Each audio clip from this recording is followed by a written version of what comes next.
അതൊക്കെ ഇവിടെ KPCC ഇപ്പോൾ പ്രഖ്യാപിക്കും. ഞങ്ങൾ രാവിലെ മീറ്റിംഗ് കൂടി എല്ലാം തീരുമാനിച്ചിട്ടുണ്ട്. നിങ്ങളൊന്നും ആശങ്കപ്പെടേണ്ട. വിശദാംശങ്ങൾ ഞാൻ പറയുന്നില്ല, അത് ഉത്തരവാദിത്വം ചുമതലപ്പെടുത്തിയവർ നിങ്ങളോട് പറയും. രജിസ്ട്രേഷൻ നടപടി കഴിഞ്ഞാൽ സ്ഥലം പറയും. സ്ഥലം ഞങ്ങൾ കണ്ടെത്തി, സ്ഥലത്തിൻ്റെ അഡ്വാൻസ് കൊടുത്തു, ഞങ്ങൾ അതിൻ്റെ ലീഗലായിട്ടുള്ള എല്ലാ ഫോർമാലിറ്റീസും ഞങ്ങൾ പൂർത്തീകരിച്ചു. ഞങ്ങളുടെ ആഗ്രഹം ഡിസംബർ മാസം 28-ാം തീയതി കോൺഗ്രസ് ജന്മദിനത്തിൽ ആരംഭിക്കണം എന്നുള്ള ആഗ്രഹം ഞങ്ങൾ പ്രകടിപ്പിച്ചിട്ടുണ്ട്.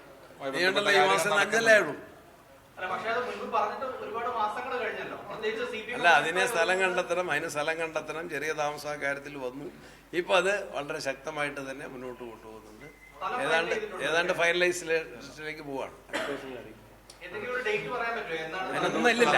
ഇത്തരം കാര്യങ്ങൾക്കൊന്നും ഇലക്ഷന്റെ ഡേറ്റ് അല്ലാതെ, സമരങ്ങളുടെ ഡേറ്റ് അല്ലാതെ ഇതിനൊന്നും കട്ട് ഓഫ് ഡേറ്റ് ഇല്ല. പാർപ്പിടത്തിനായി പിരിച്ച പണം ഉൾക്കീശയിൽ ഒതുക്കി ആഡംബര റിസോർട്ടിൽ നേതൃ ക്യാമ്പ്. 27,000-വും 37,000-വും ഒരു ദിന ചിലവ് വരുന്ന റിസോർട്ടിൽ തർക്കം തീരാൻ കൂടുമ്പോൾ കടപുഴകിയ മരവും മണ്ണും ജീവനെടുത്തുഴുതുമറിച്ച മുണ്ടക്കൈയിലെ മനുഷ്യർ തൊട്ടടുത്തുണ്ട്. കോൺഗ്രസെ ഓർക്കണം നിങ്ങൾ. ഇതുപോലെ തന്നെയായിരുന്നു പുനർജനിയിലും പാവങ്ങൾക്കായി പിരിച്ച പണം മുക്കിയത് എന്ന ലക്ഷണങ്ങൾ വ്യക്തമായി കാണുന്നത്. ലാംബി സ്കൂട്ടറിലെ മണി ചെയിൻ മാതൃക പിന്തുടരുന്നവർ പറയണം മണപ്പാട്ട് ഫൗണ്ടേഷനുമായുള്ള ബന്ധങ്ങൾ. അവർ എടുത്തു തന്ന ടിക്കറ്റിൽ UK-യിൽ പോയതിനെക്കുറിച്ച്. പ്രതിപക്ഷത്തിരുന്ന് പിരിച്ച് പാർപ്പിടപ്പണങ്ങൾ പോലും അർഹരിലേക്കെത്തിക്കാതെ താളം ചവിട്ടി മെഴുകി മറിഞ്ഞ് പച്ചക്കള്ളം പറയുന്ന നിങ്ങളാണോ ഈ നാടിനെ നയിക്കാൻ കൈ ഉയർത്തുന്നത്? ഇനി ലക്ഷ്യ ക്യാമ്പിൽ അധികാരം സ്വപ്നം കണ്ട് നേതൃസ്ഥാനത്തിനായി മുതിർന്ന നേതാക്കൾ പരസ്പരം തമ്മിലടിക്കുന്നു എന്ന വാർത്തകളാണ് വരുന്നത്. കനഗോലു സിദ്ധാന്തത്തിൽ മാധ്യമ വാർത്തകൾ കൊണ്ട് വസ്തുതകൾ മറച്ച് മതിമറക്കാമെന്ന മോഹം അടിമുടി തകരുകയാണോ? തമ്മിലടിക്ക് പോലും സമവായം കാണാതെ തദ്ദേശത്തെ നേരിയ മേൽക്കയിൽ മലർപ്പൊടിക്കാരൻ്റെ സ്വപ്നം കാണുകയാണോ കോൺഗ്രസ്? നമുക്ക് ചർച്ച ചെയ്യാം. നമ്മുടെ ചർച്ചയെ സമ്പന്നമാക്കുന്ന അതിഥികൾ: K. അനിൽകുമാർ, മുതിർന്ന CPIM നേതാവ്; B. റജി, കോൺഗ്രസ് സഹയാത്രികൻ; ഒപ്പം M. ജയചന്ദ്രൻ, മുതിർന്ന മാധ്യമപ്രവർത്തകൻ. ആദ്യം കോൺഗ്രസ് സഹയാത്രികൻ ശ്രീ B. റജിയിലേക്ക്. ശ്രീ B. റജി, ലക്കുകെട്ടാണ് ലക്ഷ്യ മുന്നോട്ട് പോയത് നാം കണ്ടത്. കാരണം അതിലുള്ള ലക്ഷണങ്ങൾ: മുതിർന്ന നേതാക്കൾ നേതൃസ്ഥാനത്തിനായി തമ്മിലടിക്കുന്നു. 2, പിരിച്ച പണം, പാവങ്ങൾക്കായി പിരിച്ച പണം, അത് എവിടെയാണ്, എപ്പോഴാണ്, എങ്ങനെയാണ് വീട് നിർമ്മാണം എന്നതിൽ പോലും ഇപ്പോഴും വ്യക്തതയില്ലാതെ നീങ്ങുന്നത്. 3, പുനർജനിയുമായി ബന്ധപ്പെട്ട കൂടുതൽ കുരുക്കുകൾ പ്രതിപക്ഷ നേതാവിന് മേൽ വീഴുമ്പോൾ എങ്ങനെയാണ് ലക്കുകെടാതെ ലക്ഷ്യം കാണുന്നത്? നോക്കൂ ശ്രീ അജംഷാദ്, ലക്ഷ്യം കാണുക തന്നെ ചെയ്യും, അതിലൊരു സംശയവുമില്ല. 100+ ആണ് UDF ലക്ഷ്യം വയ്ക്കുന്നത്. ശക്തമായ ഭരണവിരുദ്ധ ഭരണവിരുദ്ധ തരംഗം കേരളത്തിൽ ആഞ്ഞടിക്കുമ്പോൾ ഒരുപക്ഷെ കേരളത്തിലെ ഇപ്പോഴത്തെ ഭരണപക്ഷം പ്രതിപക്ഷ നിരയിൽ എത്ര അംഗങ്ങൾ ഉണ്ടാകും എന്ന് ഒരുപക്ഷെ നമ്മുടെ കൈവിരലുകൾ കൊണ്ട് ഒരുപക്ഷെ എണ്ണാൻ കഴിയുന്ന തരത്തിലേക്ക് താഴാനുള്ള സാധ്യതയാണ് ഈ ഒരു സാഹചര്യത്തിൽ വിലയിരുത്താൻ കഴിയുന്നത്.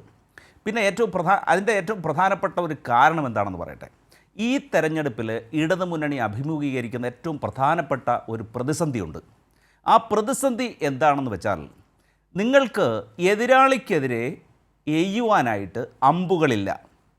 വെറുതെ ഒരു പുകമറ സൃഷ്ടിക്കുവാനുള്ള ഒരു ശ്രമം മാത്രമാണ് നടത്തുന്നത്. കാരണം കഴിഞ്ഞ 10 വർഷമായി ഭരണത്തിലിരിക്കുന്നത് LDF ആണ്. 10 വർഷത്തിനപ്പുറത്ത് ഭരിച്ച ഒരു സർക്കാരിനെ സംബന്ധിച്ച് നിങ്ങൾക്ക് ഏതെങ്കിലും തരത്തിലുള്ള വിമർശനം ഉന്നയിക്കുകയാണെങ്കിൽ ജനങ്ങൾ നിങ്ങളോട് ചോദിക്കും, LDFനോട് ചോദിക്കും, ഈ 10 വർഷം കൊണ്ട് നിങ്ങൾ എന്ത് ചെയ്തു എന്ന്. ഒരു സിഗ്നേച്ചർ പ്രോജക്റ്റ് നിങ്ങൾക്ക് എടുക്കുവാൻ കഴിഞ്ഞിട്ടില്ല. എല്ലാം 10 വർഷത്തിന് മുമ്പ് കൊണ്ടുവന്ന പദ്ധതികളുടെ അതിനെ പൂർത്തീകരിക്കുക എന്നുള്ളത് മാത്രമായിരുന്നു ചെയ്തിരുന്നത്. ഒരു ദേശീയപാത തകർന്നടിഞ്ഞ് പോയതുപോലെ കൊണ്ടുവന്ന പദ്ധതികളെല്ലാം തകർന്ന് കൊണ്ടിരിക്കുന്ന ഒരു കാഴ്ചയാണ് നമുക്ക് കാണുന്നത്. അപ്പോൾ ഈ ഒരു സാഹചര്യത്തിൽ ശക്തമായ ഭരണവിരുദ്ധ വികാരമുണ്ട്. ഇപ്പോൾ UDFനെ നേരിടുവാൻ തക്കതായിട്ടുള്ള ഒരായുധങ്ങളും നിങ്ങളുടെ പക്കലില്ല.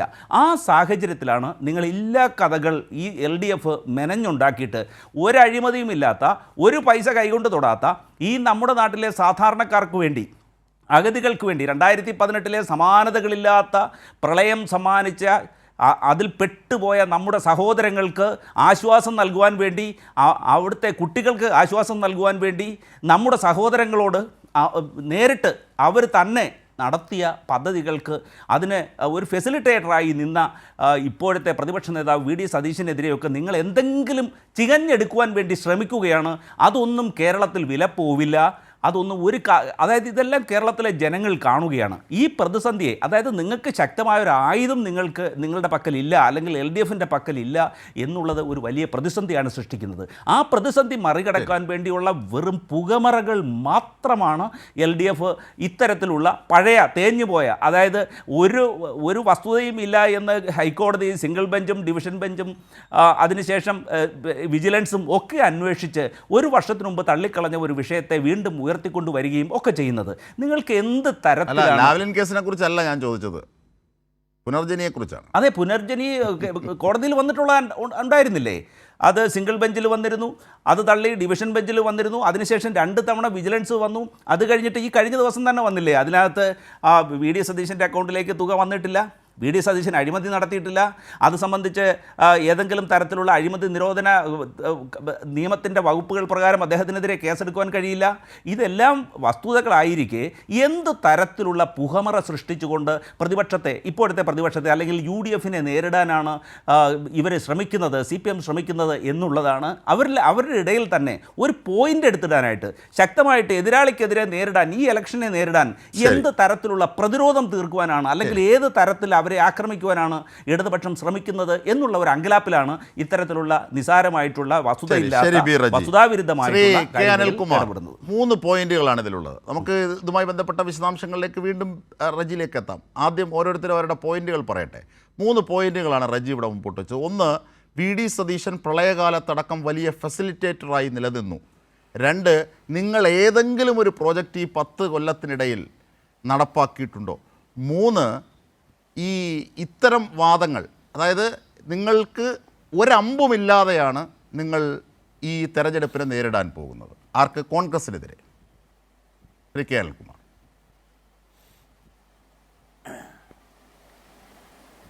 ഒന്ന്, 2024 ലോക്സഭാ തെരഞ്ഞെടുപ്പിന് ശേഷം കേരളത്തിൽ ഉൾപ്പെടെ വിവിധ തെരഞ്ഞെടുപ്പുകൾ നടന്നിട്ടുണ്ട്. ഇന്ത്യ രാജ്യത്ത് നടന്ന എല്ലാ നിയമസഭാ തെരഞ്ഞെടുപ്പുകളിലും കോൺഗ്രസ് പരാജയപ്പെട്ടതാണ് ഇന്ത്യയിലെ അനുഭവം. എന്തുകൊണ്ടാണ് ഇന്ത്യ രാജ്യത്തെ മറ്റെല്ലാ സംസ്ഥാനങ്ങളിലും കോൺഗ്രസ് ഇങ്ങനെ തോറ്റു പോയത്? നല്ല വിജയം ലോക്സഭയിൽ നേടിയ മഹാരാഷ്ട്രത്തിൽ തോറ്റു. പിന്നീട് അവർ ഏറ്റവും നല്ല വിജയം നേടിയ മറ്റൊരു സംസ്ഥാനമായിരുന്നു ഹരിയാനയിൽ പരാജയപ്പെട്ടു. അവസാനം ബീഹാറിൽ എങ്ങനെയാണ് കോൺഗ്രസ് അധികാരത്തിൽ എത്താതെ എതിരാളികളെ വിജയിപ്പിച്ച് കൊടുത്തത് എന്ന് നമ്മൾ കണ്ടു. ഇപ്പം നിയമസഭാ തെരഞ്ഞെടുപ്പിൽ തോറ്റു വരുന്നൊരു കോൺഗ്രസ്സാണ് അടുത്ത നിയമസഭാ തെരഞ്ഞെടുപ്പിലേക്ക് പോകാൻ പോകുന്നത്. അങ്ങനെ തോക്കുന്ന കോൺഗ്രസ് എന്തുകൊണ്ട് ഇപ്പോൾ തദ്ദേശത്തെ ജയിച്ചു? അപ്പോൾ ഇന്ത്യ രാജ്യത്തെ പൊതു ട്രെൻഡിന് വ്യത്യസ്തമായി കേരളത്തിൽ മാത്രം എന്തുകൊണ്ടാണ് തദ്ദേശത്തിൽ കോൺഗ്രസ് ജയിച്ചത്? അത് കോൺഗ്രസിൻ്റെ കഴിവ് കൊണ്ടാണോ? കോൺഗ്രസിൻ്റെ ആദർശം കൊണ്ടാണോ? കോൺഗ്രസിന് നവോന്മേഷം കിട്ടിയതുകൊണ്ടാണോ? അല്ല.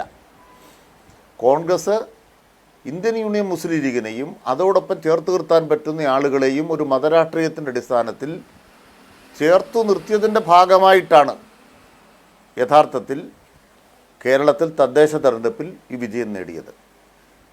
അതുമാത്രമല്ല, അങ്ങനെ മുസ്ലിം ലീഗ് ഒരു ഭാഗത്ത് നേതൃസ്ഥാനത്ത് നിന്നുകൊണ്ട് ഒരു 10 കൊല്ലമായി ഞങ്ങൾക്ക് അധികാരം നഷ്ടപ്പെട്ടു, അതുകൊണ്ട് മുസ്ലിം സമുദായമാകെ അധികാരത്തിന് പുറത്താണ്. ഇതാണ് KM ഷാജിയുടെ പ്രസംഗം.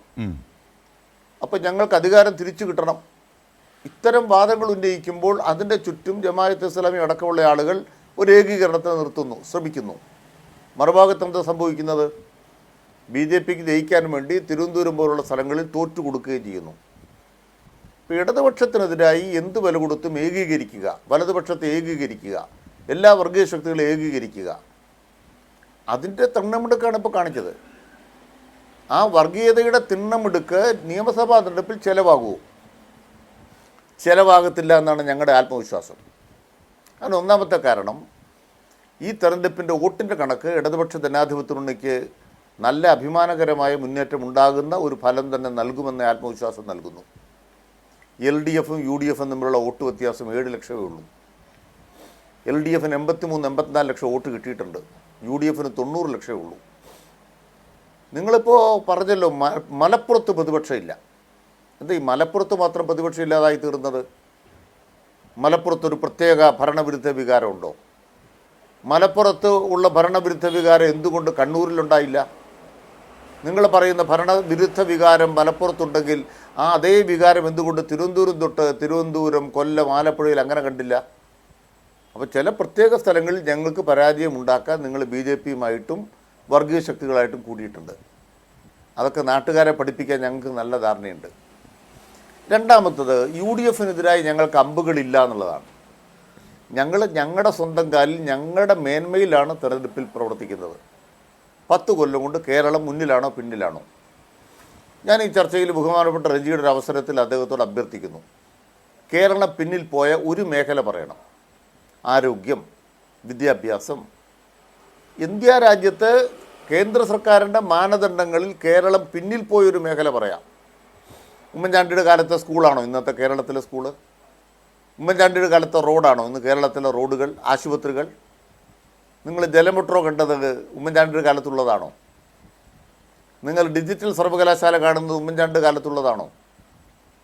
കേരളത്തിൽ 10 കൊല്ലം കൊണ്ട് വന്ന IT മേഖലയിലെ വികസനം ഉമ്മൻചാണ്ടിയുടെ കാലത്തുള്ളതാണോ? ഇതാ ഒരു ഉപനഗരം പദ്ധതി അനുസരിച്ച് മറ്റന്നാൾ നമ്മുടെ കൊട്ടാരക്കരയിൽ ഏറ്റവും വലിയൊരു IT പാർക്കിന് ഉദ്ഘാടനം ചെയ്യാൻ പോകണം, തറക്കല്ലിടാൻ പോകണം മുഖ്യമന്ത്രി. ഉമ്മൻചാണ്ടിയുടെ കാലത്തുള്ളതാണോ? പിന്നെ നിങ്ങൾ തടഞ്ഞ ദേശീയപാത പൂർത്തിയാക്കുന്നത് അഭിമാനകരമാണ്. ഇവിടെ എത്രത്തോളം ചെറിയ കാഴ്ചയാണ് നിങ്ങൾ കാണുന്നത്. അതായത് 1-2 സ്ഥലത്ത് വെള്ളപ്പൊക്കം വന്നപ്പോൾ, മഴ വന്നപ്പോൾ ദേശീയപാത തകർന്നിട്ടുണ്ട്. അത് കരാറെടുത്ത കോൺട്രാക്ടർമാർ, കേന്ദ്ര സർക്കാർ അവരുടെ ഉത്തരവാദിത്തമാണ്. കേരള സർക്കാരിൻ്റെ ഉത്തരവാദിത്തത്തിലെ വീഴ്ച കൊണ്ട് ദേശീയപാതയ്ക്ക് ഒരു കുഴപ്പം പറ്റിയിട്ടില്ല. ദേശീയപാത ജനുവരി ഫെബ്രുവരി ആകുമ്പോൾ പകുതിയിലേറെ പൂർത്തിയാവും. അത് പൂർത്തിയാക്കുന്നതിൽ പിണറായി സർക്കാരിനൊരു മാർക്കില്ലേ? മലയോര പാതയും തീരദേശപാതയും നടപ്പാക്കുന്നതിൽ ഒരു മാർക്കില്ലേ? നിങ്ങളുടെ ക്യാമ്പ് നടക്കുന്ന വയനാട്, നിങ്ങൾ അടുത്ത ക്യാമ്പ് വെക്കുമ്പോൾ മിക്കവാറും നിങ്ങൾക്ക് ആ കുതിരവട്ടമുപ്പിൻ്റെ ചുരത്തെ കൂടെ പോകേണ്ട കാര്യം ഉണ്ടാവില്ല. എന്താണ് കാരണം? അങ്ങപ്പുറേ തുരങ്കപാത വരികയാണ്. ആ തുരങ്കപാതയുടെ നിർമ്മാണം നടന്നുകൊണ്ടിരിക്കുകയാണ്. ഉമ്മൻചാണ്ടി കാലത്ത് തുരങ്കപാതയുണ്ടോ? സതീശൻ പറഞ്ഞത് ഞങ്ങൾ തടയും, അനുവദിക്കാൻ പോകുന്നില്ല. വിഴിഞ്ഞം തുറമുഖത്ത് കല്ലിട്ടതൊഴിച്ചാൽ എന്തെങ്കിലും നടന്നായിരുന്നോ? മുഖ്യമന്ത്രി പിണറായി വിജയനെ പച്ചയ്ക്ക് കത്തിക്കും. എന്താ വിഴിഞ്ഞത്ത് നമ്മൾ കേട്ടത്? സുധാകരൻ KPC പ്രസിഡന്റിൻ്റെ വിമോചന സമര പ്രസംഗം. ഞങ്ങളൊരു അഭിമാനത്തോടെ ഒരു കാര്യം പറയുകയാണ്, ഇന്ത്യ രാജ്യത്ത് ഏറ്റവും ഉയർന്ന കൂലി വാങ്ങിച്ചു കൊടുത്ത ഇന്നത്തെ കേരളമാണ്. എന്നിട്ടും നിക്ഷേപകർ പറയുകയാണ് കേരളമാണ് നിക്ഷേപിക്കാൻ 1ാം സ്ഥാനം. അതിന് കാരണം എന്താണെന്നറിയോ? ഇവിടെ പവർ കട്ടില്ല, ലോഡ് ഷെഡിങ് ഇല്ല. ആര്യാട മുഹമ്മദ് ഒരു മന്ത്രി ഉണ്ടായിരുന്നല്ലോ, ലോഡ് ഷെഡിങ്ങിനെ കുറിച്ച് പറയുന്നൊരു മന്ത്രി. നിങ്ങളുടെ കാലത്തെ സ്കൂളും ആശുപത്രി അല്ലല്ലോ. എവിടെയാണ് മാറ്റമില്ലാത്തത് ഈ 10 കൊല്ലം കൊണ്ട്? അതുകൊണ്ട് ഇന്ത്യ സർക്കാർ കടുത്ത കടന്നാക്രമണം നടത്തുന്നു കേരളത്തിൽ. നിങ്ങളുടെ ലക്ഷ്യ ക്യാമ്പിൽ ഞാൻ വളരെ ഗൗരവത്തോടെ ശ്രദ്ധിക്കുകയായിരുന്നു. നിങ്ങൾ അവിടെ മത്സരിക്കുന്ന സീറ്റിൻ്റെ എണ്ണത്തെക്കുറിച്ച് പറഞ്ഞു. അതെന്തിനാണെന്ന് വെച്ചാൽ ആളുകളെ മോഹിപ്പിക്കാനാണ്, പിരിവ് നടത്താനാണ്. അത് നിങ്ങൾ മനസ്സിലാക്കണം. ദുബൈയിൽ പോയിട്ട് KM ഷാജി പ്രസംഗിച്ചത് എന്താണെന്നറിയോ? മുസ്ലിം ലീഗിലെ പ്രമാണിമാരോട് അധികാരം പിടിച്ചിട്ട് ആ സമുദായത്തിന് അർഹതപ്പെട്ട് വാങ്ങിക്കാനാണ്. സ്കൂളുകൾ കച്ചവടം, വിദ്യാഭ്യാസ കച്ചവടം. അപ്പോൾ എല്ലാവരും പിരിവ് തന്നോളാൻ. എന്നിട്ടിന്ന് പറയുന്നത് കേട്ടില്ലേ? നിങ്ങളുടെ AICCയുടെ സെക്രട്ടറി ഞങ്ങൾ ചിരട്ട ഉടയ്ക്കാൻ പോവാണ്. എവിടുന്ന്? ഇലക്ട്രൽ ബോണ്ട് വാങ്ങിച്ച പാർട്ടിയോ? 18,000 കോടി രൂപ ഇലക്ട്രൽ ബോണ്ട് ഇന്ത്യ രാജ്യത്ത് കച്ചവടം നടത്തിയപ്പോൾ അതിൽ 1/3 വിഴുങ്ങിയൊരു പാർട്ടിയുടെ പേരാണ് കോൺഗ്രസ്. എന്നിട്ട് പറയുകയാണ് ഞങ്ങളുടെ കാശില്ല. ഇപ്പം നിങ്ങൾ തന്നെ പറഞ്ഞല്ലോ, സതീശൻ്റെ പേരിൽ ബഹുമാനപ്പെട്ട VD സതീശൻ വിദേശത്ത് പോയോ ഇല്ലയോ? പണപ്പിരിവ് നടത്തിയോ ഇല്ലയോ? പണം കൊടുക്കുന്നതിന് ആഹ്വാനം ചെയ്തോ ഇല്ലയോ? എത്ര രൂപ കിട്ടി? ആ കിട്ടിയ കാശ് ഏത് അക്കൗണ്ടിൽ വന്നു? അത് ഏതെല്ലാം രംഗത്ത് അദ്ദേഹം പണം വിനിയോഗിച്ചു? അദ്ദേഹം കല്ലിട്ടെടുത്ത് ഫ്ലാറ്റ് സമുച്ചയം വന്നു. ഇതൊന്നും CBI ചോദിക്കാൻ കാത്തിരിക്കേണ്ട. വിജിലൻസ് ചോദിച്ചപ്പോൾ വിജിലൻസിനോട് അദ്ദേഹം പറഞ്ഞു ഇതൊക്കെ അധികാരമുള്ളത് CBIക്കാണ്. കാരണം വിദേശത്ത് പോയി പണം പിരിച്ചാൽ കേരളത്തിലെ പോലീസിന് ചോദിക്കാൻ അവകാശമില്ല. അതാണ് സുരേന്ദ്രനും പറഞ്ഞത്. കൊടകരയിൽ കുഴൽപ്പണം വന്നപ്പോൾ സുരേന്ദ്രനെ വിളിച്ച് കേരള പോലീസ് ചോദിച്ചു. അപ്പോൾ സുരേന്ദ്രൻ പറഞ്ഞു ഇത് ഇഡിക്കേ ചോദിക്കാൻ അധികാരമുള്ളൂ. നിർമ്മല സീതാരാമൻ പറയുമ്പോൾ പറഞ്ഞോളാം, അമിത്ഷാ പറയുമ്പോൾ ഞങ്ങൾ പറഞ്ഞോളാം. അതുകൊണ്ട് കൊടകര കുഴൽപ്പണ കേസ് കുറ്റപത്രം തയ്യാറാക്കി ഇഡിക്ക് കൈമാറിയിട്ട് പറഞ്ഞു നിങ്ങൾ അന്വേഷിക്കണം. ഇഡി അത് വിഴുങ്ങി BJPക്ക് വേണ്ടി. അതേപോലെ തന്നെയാണ് സതീശൻ പറഞ്ഞത്, SCRA നിയമലംഘനം ഒന്നും ചോദിക്കാനുള്ള അവകാശം പിണറായിക്കില്ല, അത് കേന്ദ്രം ചോദിക്കണം. നിങ്ങളുടെ ഈ പറയുന്ന ലക്ഷ്യ എന്ന് പറഞ്ഞ വൻകിട റിസോർട്ട് നടന്ന പരിപാടി നടന്നപ്പം ആദ്യത്തെ ദിവസം VD സതീശൻ്റെ പേരിൽ ഈ വാർത്ത വന്നപ്പോൾ എല്ലാവരുടെ കോലാഹലം. പ്രളയം വന്നപ്പോൾ 1000 വീട് പിരിച്ചിട്ട് നടത്താത്തവരാ ഞങ്ങൾ. പിന്നെയാണോ സതീശൻ ഒരു മണ്ഡലത്തിലെ വീട് വെക്കാത്തതിന് സതീശനെ ക്രൂശിക്കുന്നത്? പാപം ചെയ്യാത്തവർ കല്ലെറിയട്ടിയെന്ന് സതീശൻ പറഞ്ഞപ്പം ആ യോഗത്തിൽ പങ്കെടുത്ത മുഴുവൻ ആളുകൾ പറഞ്ഞു സതീശൻ സിന്ദാബാദ്. കാരണം എന്താണ്? പ്രളയകാലത്ത് 1000 വീടിന് പൈസ പിരിച്ചിട്ട് ഹസൻ്റെ പ്രഖ്യാപനം ഓർമ്മയില്ല, ഒറ്റ വീട് വെച്ച് കൊടുത്തോ? 1000 വീട് വെക്കാത്ത KPCCക്കാർ VD സതീശന് പിന്തുണ പ്രഖ്യാപിക്കുക എന്ത് കാര്യം? കേരളത്തിലെ ചില മാധ്യമങ്ങൾ പറഞ്ഞു അയ്യോ പിണറായി വിജയന് ടൈമിങ് തെറ്റി, എല്ലാവരും സതീശന് പിന്തുണ കൊടുത്തു. സതീശന് പിന്തുണ കൊടുക്കാത്ത കോൺഗ്രസ്സുകാർ ഗതിയുണ്ടോ? 1000 വീട് വെക്കാത്ത കോൺഗ്രസ് KPCCയാണ്. സതീശൻ്റെ മണ്ഡലത്തിൽ വീട് വെക്കാതെ പണാപകരണം നടത്തി ആരോപണം നേരിടുമ്പോൾ സതീശനെ നേരെ വിരൽ ചൂണ്ടുന്നത്. തൊട്ടപ്പുറത്ത് വയനാട്ട് എത്ര കോടിയാണ് പിരിച്ചത്? കോൺഗ്രസിൻ്റെ ഒരു ആപ്പ് ഉണ്ടായിരുന്നല്ലോ. നിങ്ങളൊരു ആപ്ലിക്കേഷൻ ഉണ്ടാക്കുമ്പോൾ എന്താണ്? ഇന്ന് കിട്ടിയ പണം ഇന്നറിയാം. 4-ാം തീയതി പണം കിട്ടി, 5-ാം തീയതി എത്ര പണം കിട്ടി, 6-ാം തീയതി എത്ര പണം കിട്ടി, day to day, time to time, minute by minute അറിയാം. നിങ്ങളുടെ ആപ്പിൽ എത്ര രൂപ വന്നു പറഞ്ഞോ? എന്താ പറയാത്തത്? യൂത്ത് കോൺഗ്രസിൻ്റെ കയ്യിൽ എത്ര പണം വന്നു നിങ്ങളെന്താ പറയാത്തത്? പറയാത്തതിന് കാരണം വ്യക്തമാണ്. യൂത്ത് കോൺഗ്രസ്, മൂത്ത കോൺഗ്രസ്, എല്ലാ കോൺഗ്രസും അഴിമതിയുടെ കൂത്തരങ്ങാണ്. ഇതൊന്നും പറഞ്ഞിട്ടല്ല ഞങ്ങൾ വോട്ട് ചോദിക്കാൻ പോകണം കേട്ടോ, അത് മനസ്സിലാക്കിക്കോണം. 10 കൊല്ലമായിട്ട് തലയുയർത്തി നിൽക്കുന്ന സർക്കാരിനെതിരെ ഒന്നും പറയാനില്ല പ്രതിപക്ഷത്തിന്. ഇനി പറയാനുള്ളത് ആലോചിക്കാമെന്ന് പറഞ്ഞ് ഞങ്ങളിതാ മിഷൻ 2030 തയ്യാറാക്കിയിരിക്കുകയാണ്. അവിടെ നല്ല ആത്മവിശ്വാസത്തോടെ മിഷൻ 2030 വെച്ചിട്ടാണ് പിണറായി വിജയൻ ഗവൺമെൻറ് കേരളത്തിലെ ജനങ്ങളുടെ മുന്നിലേക്ക് പോകുന്നത്. 10ാമത്തെ പ്രോഗ്രസ് കാർഡുമായിട്ടാണ്. അല്ല പ്രതിപക്ഷത്തെ ചൂണ്ടി നിങ്ങളുടെ ദൗർബല്യത്തിൽ ഞങ്ങളുടെ വോട്ട് വേണ്ട, നിങ്ങളുടെ കുറവിലൊരു വോട്ടും വേണ്ട, കോൺഗ്രസിൻ്റെ നാട്ടുകാർക്ക് നന്നായിട്ട് അറിയാം. അതുകൊണ്ട് കോൺഗ്രസിനെ പരിചയപ്പെടുത്തിക്കൊണ്ടല്ല, ഞങ്ങൾ ആരാണ് എന്ന 10 കൊല്ലത്തെ ഞങ്ങളുടെ ഈ നാട്ടിലെ ജനങ്ങളുടെ അനുഭവ സാക്ഷ്യത്തിൽ വോട്ട്. അതുകൊണ്ട് ഭരണവിരുദ്ധ വികാരം നന്നായിരിക്കുന്നു. പെൻഷൻ കിട്ടുന്ന 62 ലക്ഷം പേർക്ക് വികാരം ഉണ്ടാവുമോ? ഏത് 600 രൂപ കുടിശ്ശികയാക്കി ഉമ്മൻചാണ്ടി സർക്കാരിനെ ഓർത്തുകൊണ്ട് ഭരണവിരുദ്ധ വികാരം ഇങ്ങനെ കത്തി ജ്വലിക്കുകയാണോ? 35 ലക്ഷം വീട്ടമ്മമാർക്കാണ് 1000 വെച്ച് കിട്ടാൻ പോണത്. അവർക്ക് വലിയ വികാരം ഉണ്ടാകുമ്പോൾ നിയമസഭാ തെരഞ്ഞെടുപ്പ് കളി വേറെയാണ്, കളം വേറെയാണ്. നമുക്ക് കാണാം.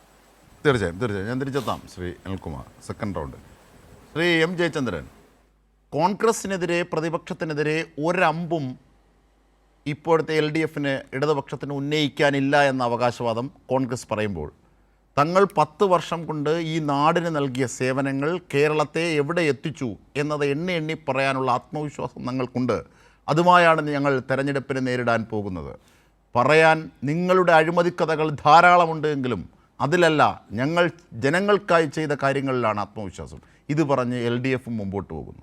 ഈ ഘട്ടത്തിലാണ് ലക്ഷ്യ ക്യാമ്പടക്കം കനകോലു സിദ്ധാന്തത്തിൽ പുരോഗമിക്കുന്നത്. പുനർജനിയിൽ പ്രതിപക്ഷ നേതാവിന് കുരുക്ക് മുറുകുന്നത്. ശ്രീ M. ജയചന്ദ്രൻ.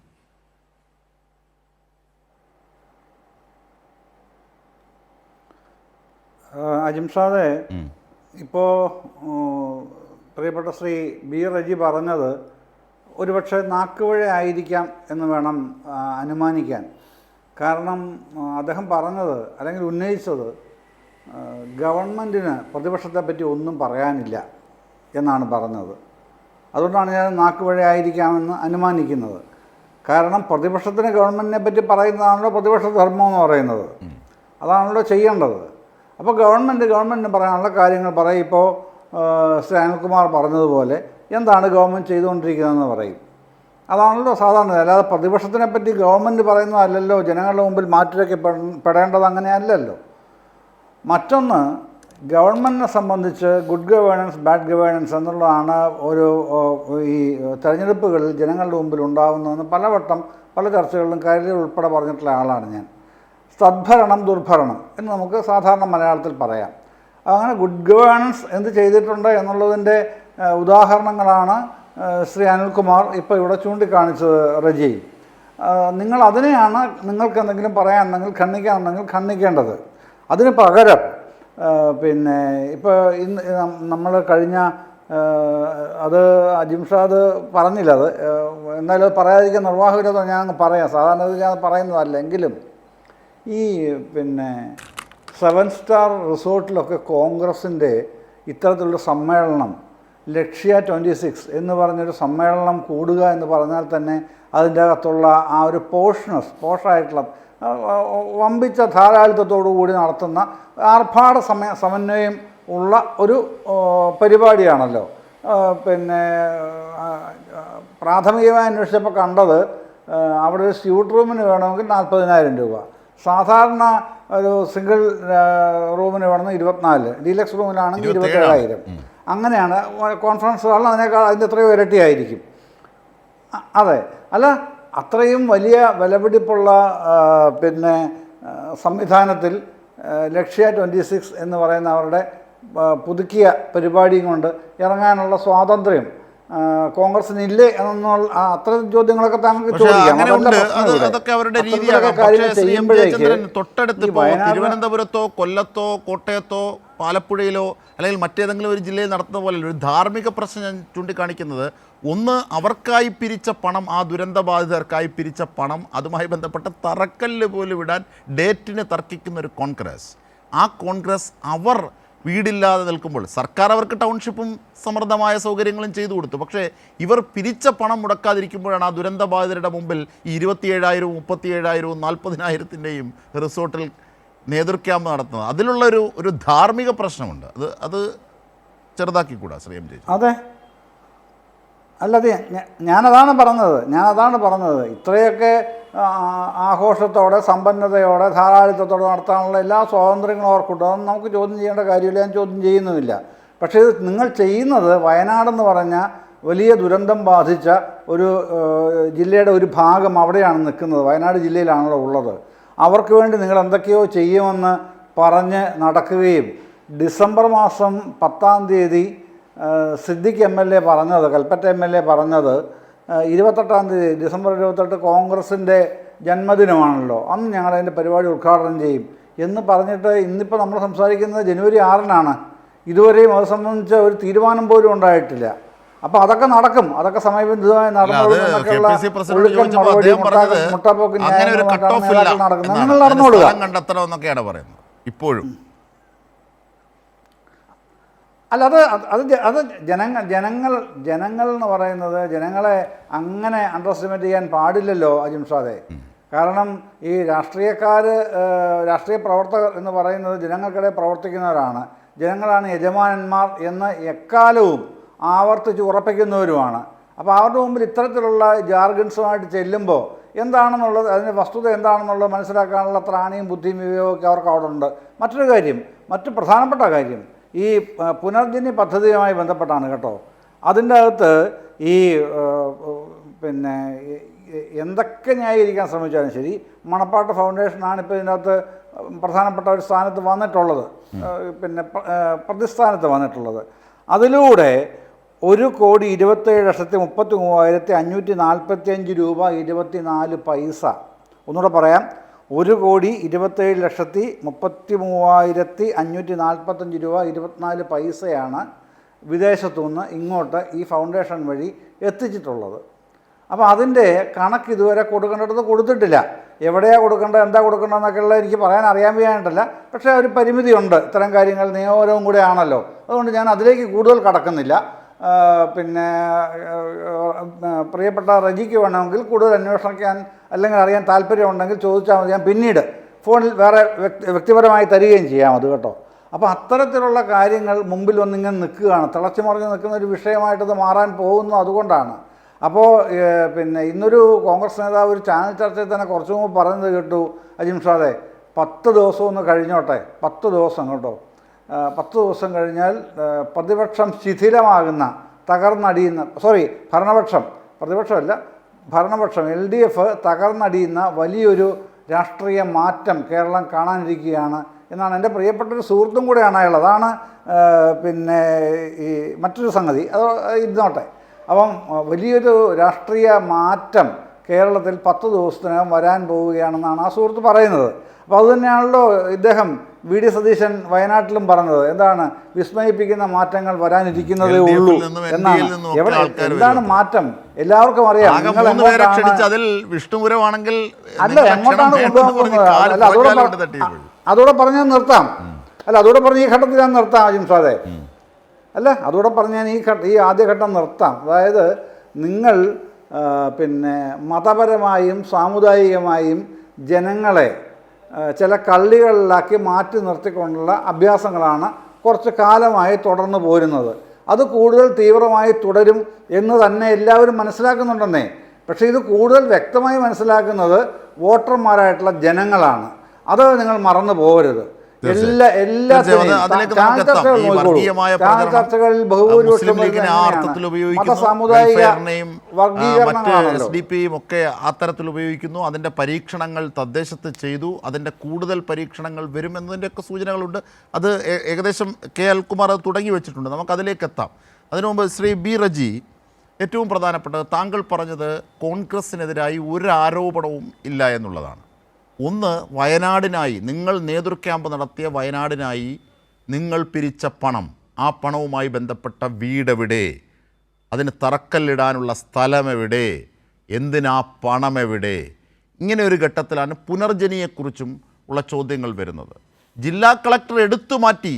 എങ്ങനെയാണ് ആ വീട്ടമ്മയുടെ പരാതിയിൽ പുനർജനി എന്ന് പൊതുപണത്തിൽ നിർമ്മിച്ച വീട്ടിൽ എല്ലാം കഴിഞ്ഞതിന് ശേഷം ചെറിയ തുക നൽകി പുനർജനിയുടെ ബോർഡ് വെക്കാൻ പോയതിന് തിരിച്ചടി ലഭിച്ച കഥകളുണ്ട്. അപ്പോൾ അതുകൊണ്ട് ഇതിൻ്റെ പട്ടിക എവിടെ, നിങ്ങൾ നൽകിയ ഈ വീടുകളുടെ പട്ടിക എവിടെ എന്ന് ചോദിച്ചിട്ട് അതിന് നിങ്ങൾക്ക് ഉത്തരമില്ല. ഒന്ന്, അതവിടെ നിൽക്കട്ടെ. ഈ പുനർജനിയുമായി ബന്ധപ്പെട്ട ഇപ്പോഴത്തെ അഴിമതിയുടെ വ്യക്തതകളിലേക്ക് പോകാം. ഈ മണപ്പാട് ഫൗണ്ടേഷനാണ് വി.ഡി. സതീശന് UK-യിലേക്ക് ടിക്കറ്റ് എടുത്തു കൊടുത്തത്. അവരാണ് ആ കോംപ്ലിമെൻ്ററി ടിക്കറ്റിന് ടാക്സ് അടച്ചിരിക്കുന്നത്. ഇനി ഈ മിഡ്ലാൻഡ്സ് ഇൻ്റർനാഷണലുമായി പണമിടപാട് ഈ സതീശനുമായി ഈ ഷെയ്ഡി സ്വഭാവത്തിൽ നിൽക്കുന്ന മണപ്പാട് ഫൗണ്ടേഷന് പണം നൽകിയിരിക്കുന്നു. ഒരു MOU ഒപ്പിടാതെ എങ്ങനെയാണ് NGO-മാർ അത്തരത്തിൽ പണം കൈമാറുന്നത്? ഇങ്ങനെ അഴിമതിയുടെ എല്ലാ തെളിവുകളും ഇതുമായി ബന്ധപ്പെട്ട് പുറത്തെത്തുകയാണ്. ഇപ്പോഴും പുനർജനിയിലും നിങ്ങൾ ശുദ്ധമാണ് എന്ന അർത്ഥത്തിൽ ചില മാധ്യമങ്ങളുടെ സഹായത്തോടു കൂടി നിങ്ങൾക്ക് മുമ്പോട്ട് പോകാനാകില്ല. അതിൻ്റെ വസ്തുതകൾ പുറത്തു വരിക തന്നെ ചെയ്യും. കെ അനിൽകുമാറും ശ്രീ M ജയചന്ദ്രനും പറഞ്ഞതിനെ ഞാനൊന്ന് ക്രോഡീകരിച്ച് നൽകിയതാണ്. ബഹുമാന്യനായ ജയചന്ദ്രൻ സാറും അതുപോലെ ബഹുമാന്യനായ അനിൽകുമാർ അദ്ദേഹവും ഇങ്ങനെ പല കാര്യങ്ങൾ പറഞ്ഞു. അതിൽ ജയചന്ദ്രൻ സാർ പറഞ്ഞിടത്തുനിന്ന് തുടങ്ങിയാൽ അദ്ദേഹം പറയുന്നത് എന്താണ്, മത സാമുദായിക സംഘടനകളുമായി UDF എന്തോ വഴിവിട്ട ബന്ധം സൂക്ഷിക്കുന്നു എന്ന്. അത് ബഹുമാന്യനായ അനിൽകുമാറും അദ്ദേഹവും പറയുകയുണ്ടായി. കോൺഗ്രസ് എന്ന മഹാപ്രസ്ഥാനത്തെ സംബന്ധിച്ച് അതിന് സങ്കുചിതമായിട്ടുള്ള ഒരു തരത്തിലുള്ള മത സംഘടനകളുമായിട്ടൊരു സങ്കുചിത വീക്ഷണമില്ല. ഇന്ത്യ മഹാരാജ്യത്ത് ഏറ്റവും വിശാലാടിസ്ഥാനത്തിൽ മതേതരത്വത്തെ കാത്തുസൂക്ഷിക്കുന്ന, ബഹുസ്വരതയെ കാത്തുസൂക്ഷിക്കുന്ന ഒരു പ്രസ്ഥാനം, ഒരു മഹാപ്രസ്ഥാനം, അത് കോൺഗ്രസ് മാത്രമാണ്. ആ അർത്ഥത്തിൽ നോക്കുമ്പോൾ ഒരു തരത്തിലും അത്തരത്തിൽ കോൺഗ്രസിനെതിരെ ഒരു ആരോപണം ഉന്നയിക്കാൻ കഴിയില്ല. കാരണം കോൺഗ്രസ് മുക്ത ഭാരതം സൃഷ്ടിക്കാൻ വേണ്ടി ഒരു സൈഡിൽ BJP ശ്രമിക്കുകയാണ്. ഇവിടെ ബഹുമാനനായ അനിൽകുമാർ അദ്ദേഹം പറയും, മാവേലിക്കര താമരക്കുളം എന്തിന് മുൻ പ്രതിപക്ഷ നേതാവ് ചെന്നിത്തലയുടെ സ്ഥലം, ഇങ്ങനെ എണ്ണി പറഞ്ഞാൽ ഈ 1 മണിക്കൂർ തികയില്ല റജി. തെളിവുകൾ സംസാരിക്കും. കോൺഗ്രസിൻ്റെ പ്രഖ്യാപിതമായിട്ടുള്ള നിലപാടും അത് നൂറ്റാണ്ടുകളായി 140 വർഷമായി കോൺഗ്രസ് പിന്തുടരുന്ന പാരമ്പര്യം ബഹുസ്വരതയും മതേതരത്വവുമാണ്. അത് നമ്മൾ മറക്കരുത്. ഇവിടെ അനിൽകുമാർ അദ്ദേഹം പറയുകയുണ്ടായി, ഇവിടെ ചില ഭാഗങ്ങളിൽ, അതായത് തിരുവനന്തപുരം ജില്ലയിലും കൊല്ലം ജില്ലയിലും ഒന്നും UDF-ന് വലിയ തരംഗം സൃഷ്ടിക്കാൻ കഴിഞ്ഞില്ല. മുസ്ലിം വർഗീയതയുടെ ഭാഗമായിട്ടാണ് മലപ്പുറത്ത് ഒക്കെ മുന്നേറ്റമുണ്ടാക്കാൻ കഴിയുന്നത് എന്ന് പറയുന്നത്.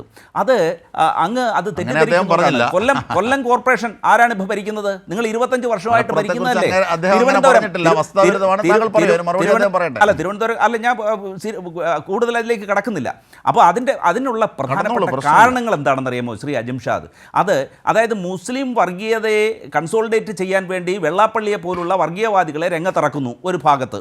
അതിനെ അപ്പോൾ എന്താണ് ഈ ന്യൂനപക്ഷങ്ങളിൽ ഒരുമാതിരി ഭീതി ഉണ്ടാകുന്നു. ആ ഭീതി ഉണ്ടാകുന്ന ഘട്ടത്തിൽ അവരുടെ സംരക്ഷകരായി CPM അവതരിക്കുന്നു. അപ്പോൾ ഇതിനെതിരെയുള്ള ജനങ്ങളുടെ ഒരു ചെറുത്തു നിൽപ്പായിട്ട് ഒരുപക്ഷെ നമുക്കിതിനെ കരുതാം. അപ്പോൾ അത് ഏതെങ്കിലും തരത്തിലുള്ള ഒരു വർഗീയ അടിസ്ഥാനത്തിലുള്ള ഒരു കൂട്ടുകെട്ടായിട്ട് ഇതിനെ നമ്മൾ കരുതാൻ കഴിയില്ല. അത് ജനങ്ങളുടെ ഒരു എന്താണ് ഭരണവിരുദ്ധ വികാരത്തിൻ്റെ ഭാഗമായിട്ടും വർഗീയമായിട്ട് സംസാരിക്കുന്നവരെ, സമൂഹത്തിൽ ചേരിതിരിവ് ഉണ്ടാകുവാൻ നടക്കുന്നവരെ സംരക്ഷിക്കുന്ന CPM-ന്റെ സമീപനത്തിനെതിരെയുള്ള ശ്രീ റജിയുടെ ആരോപണത്തിലെ ക്രാഫ്റ്റ് തന്നെ ശരിയല്ല. കാരണം ഒന്ന്, ന്യൂനപക്ഷങ്ങളെ ഭയപ്പെടുത്തുന്നു എന്ന് പറയുന്നു, എന്നിട്ട് അവർ വേറെ ഏതെങ്കിലും കക്ഷികളുമായി ചേർന്നിട്ട് അവരിൽ ഭയപ്പാട് സൃഷ്ടിച്ചിട്ട് അവരിലേക്ക് തന്നെ എത്തുന്നു പറയുന്നത് അതിന് മറുപടി അദ്ദേഹം പറയും. ഞാൻ പറഞ്ഞു വന്ന പോയിന്റ് ഇതാണ്. അതായത് ഈ ന്യൂനപക്ഷങ്ങളിൽ ഭീതി ഉണ്ടാക്കുവാൻ വേണ്ടി ചില വർഗീയമായിട്ട് സംസാരിക്കുന്നവരെ രംഗത്തിറക്കുന്നു. അങ്ങനെ രംഗത്തിറക്കുന്നവർക്ക് എല്ലാ സംരക്ഷണവും നൽകുന്നു. ഒപ്പം അങ്ങനെ ഭീതിപ്പെടുത്തുന്നവരുടെ അടുത്തേക്ക് ചെന്നിട്ട് ഞങ്ങൾ നിങ്ങളുടെ സംരക്ഷകൻ എന്ന് പറയുന്നു. ഇതാണ് ഞാൻ ഉന്നയിക്കുന്ന പോയിന്റ്. ഇനി ഈ നോക്കൂ, ദേശീയപാതയെ ഒന്നോ രണ്ടോ സ്ഥലത്താണ് വിള്ളൽ വീണതെന്ന് ബഹുമാനായ അനിൽകുമാർ അദ്ദേഹം പറയുകയുണ്ടായി. 150 സ്ഥലത്തിലധികമാണ് വീണിരിക്കുന്നത്. മാത്രമല്ല അവിടെ അഴിമതി നടന്നിട്ടുണ്ട്. അഴൂർ വെങ്ങളം പാതയിൽ ഏതാണ്ട് 1500 കോടിയുടെ പദ്ധതി 900 കോടിക്ക് മറ്റൊരു കമ്പനിക്ക് കൊടുത്തു. പിന്നെ എന്താ കൂരിയാട് വലിയ അറിവിൽ ദേശീയപാത പണിയുന്നതിന്റെ പൂർണ്ണ ഉത്തരവാദിത്വം NHAയ്ക്കാണ്, ദേശീയപാത അതോറിറ്റിക്കാണ്. കേന്ദ്ര സർക്കാരുമായി ബന്ധപ്പെട്ടതാണ്. അതുകൂടെ ചോദിക്കരുത്. അത് സംബന്ധിച്ച് എന്തുകൊണ്ട് ഒരു ആക്ഷേപം ഉന്നയിക്കുന്നില്ല? ഒരു അന്വേഷണത്തിന് എന്തുകൊണ്ട് പോകുന്നില്ല? അതുപോലെ പിന്നെ ആക്ഷേപത്തിനും അന്വേഷണത്തിനും ഒന്നും മുതിർന്നില്ലെന്ന്, അതിന് വേണ്ട കാര്യങ്ങളൊക്കെ സംസ്ഥാനം എന്ന നിലയിൽ NHAയോടും കേന്ദ്ര ഗതാഗത വകുപ്പിനോടും ഒക്കെ പറഞ്ഞിട്ടുണ്ട്. താങ്കൾ തെറ്റിദ്ധരിപ്പിക്കരുത്. ഊരിയാട് ഇടിഞ്ഞു പൊളിഞ്ഞു വീണത് നമ്മൾ 600 കിലോമീറ്ററിൽ ചിലയിടത്ത് സംഭവിച്ചതാണ്. അതും അതിന്റെ വീഴ്ച അത് പണിയുന്നവർക്കല്ലേ. 100-ലധികം. ഞാൻ ചോദിക്കുന്നത്, ശ്രീ കെ അനിൽകുമാർ പറഞ്ഞു ദേശീയപാത, ഈ തീരദേശ ഹൈവേ, മലയോര ഹൈവേ, ഗെയിൽ പൈപ്പ് ലൈൻ, വിഴിഞ്ഞം പോർട്ട്, എണ്ണിയാണ് അദ്ദേഹം പറയുന്നത്. പിന്നീട് കേരളയിൽ നിങ്ങളും കേന്ദ്ര സർക്കാരും കൂടി ചേർന്ന് പലയിടത്തും തുരങ്കം വെച്ചതാണ്. ബാക്കിയുള്ള ഓരോ കാര്യങ്ങളും, ആരോഗ്യ മേഖല, വിദ്യാഭ്യാസ മേഖല, നീതി ആയോഗിൻ്റെ, അതായത് കേന്ദ്ര ഏജൻസികളുടെ ഭാഗമായുള്ള ഇവരുടെ ക്രൈറ്റീരിയയിൽ കേരളം പിന്നോട്ട് പോയ ഒരു മേഖല നിങ്ങൾക്ക് പറയാമെന്ന് വെല്ലുവിളിച്ചു. പറയൂ റജി. 6000 കോടിയുടെ അഴിമതിയാണ് വിഴിഞ്ഞം പദ്ധതി എന്ന് പ്രഖ്യാപിച്ചത് ആരാണ്? ഇപ്പോഴത്തെ മുഖ്യമന്ത്രിയായ ബഹുമാന്യനായ പിണറായി വിജയനാണ്. ദേശാഭിമാനിയിൽ എഴുതിയ ഇപ്പോഴും എൻ്റെ കയ്യിലിരിപ്പുണ്ട് ദേശാഭിമാനി.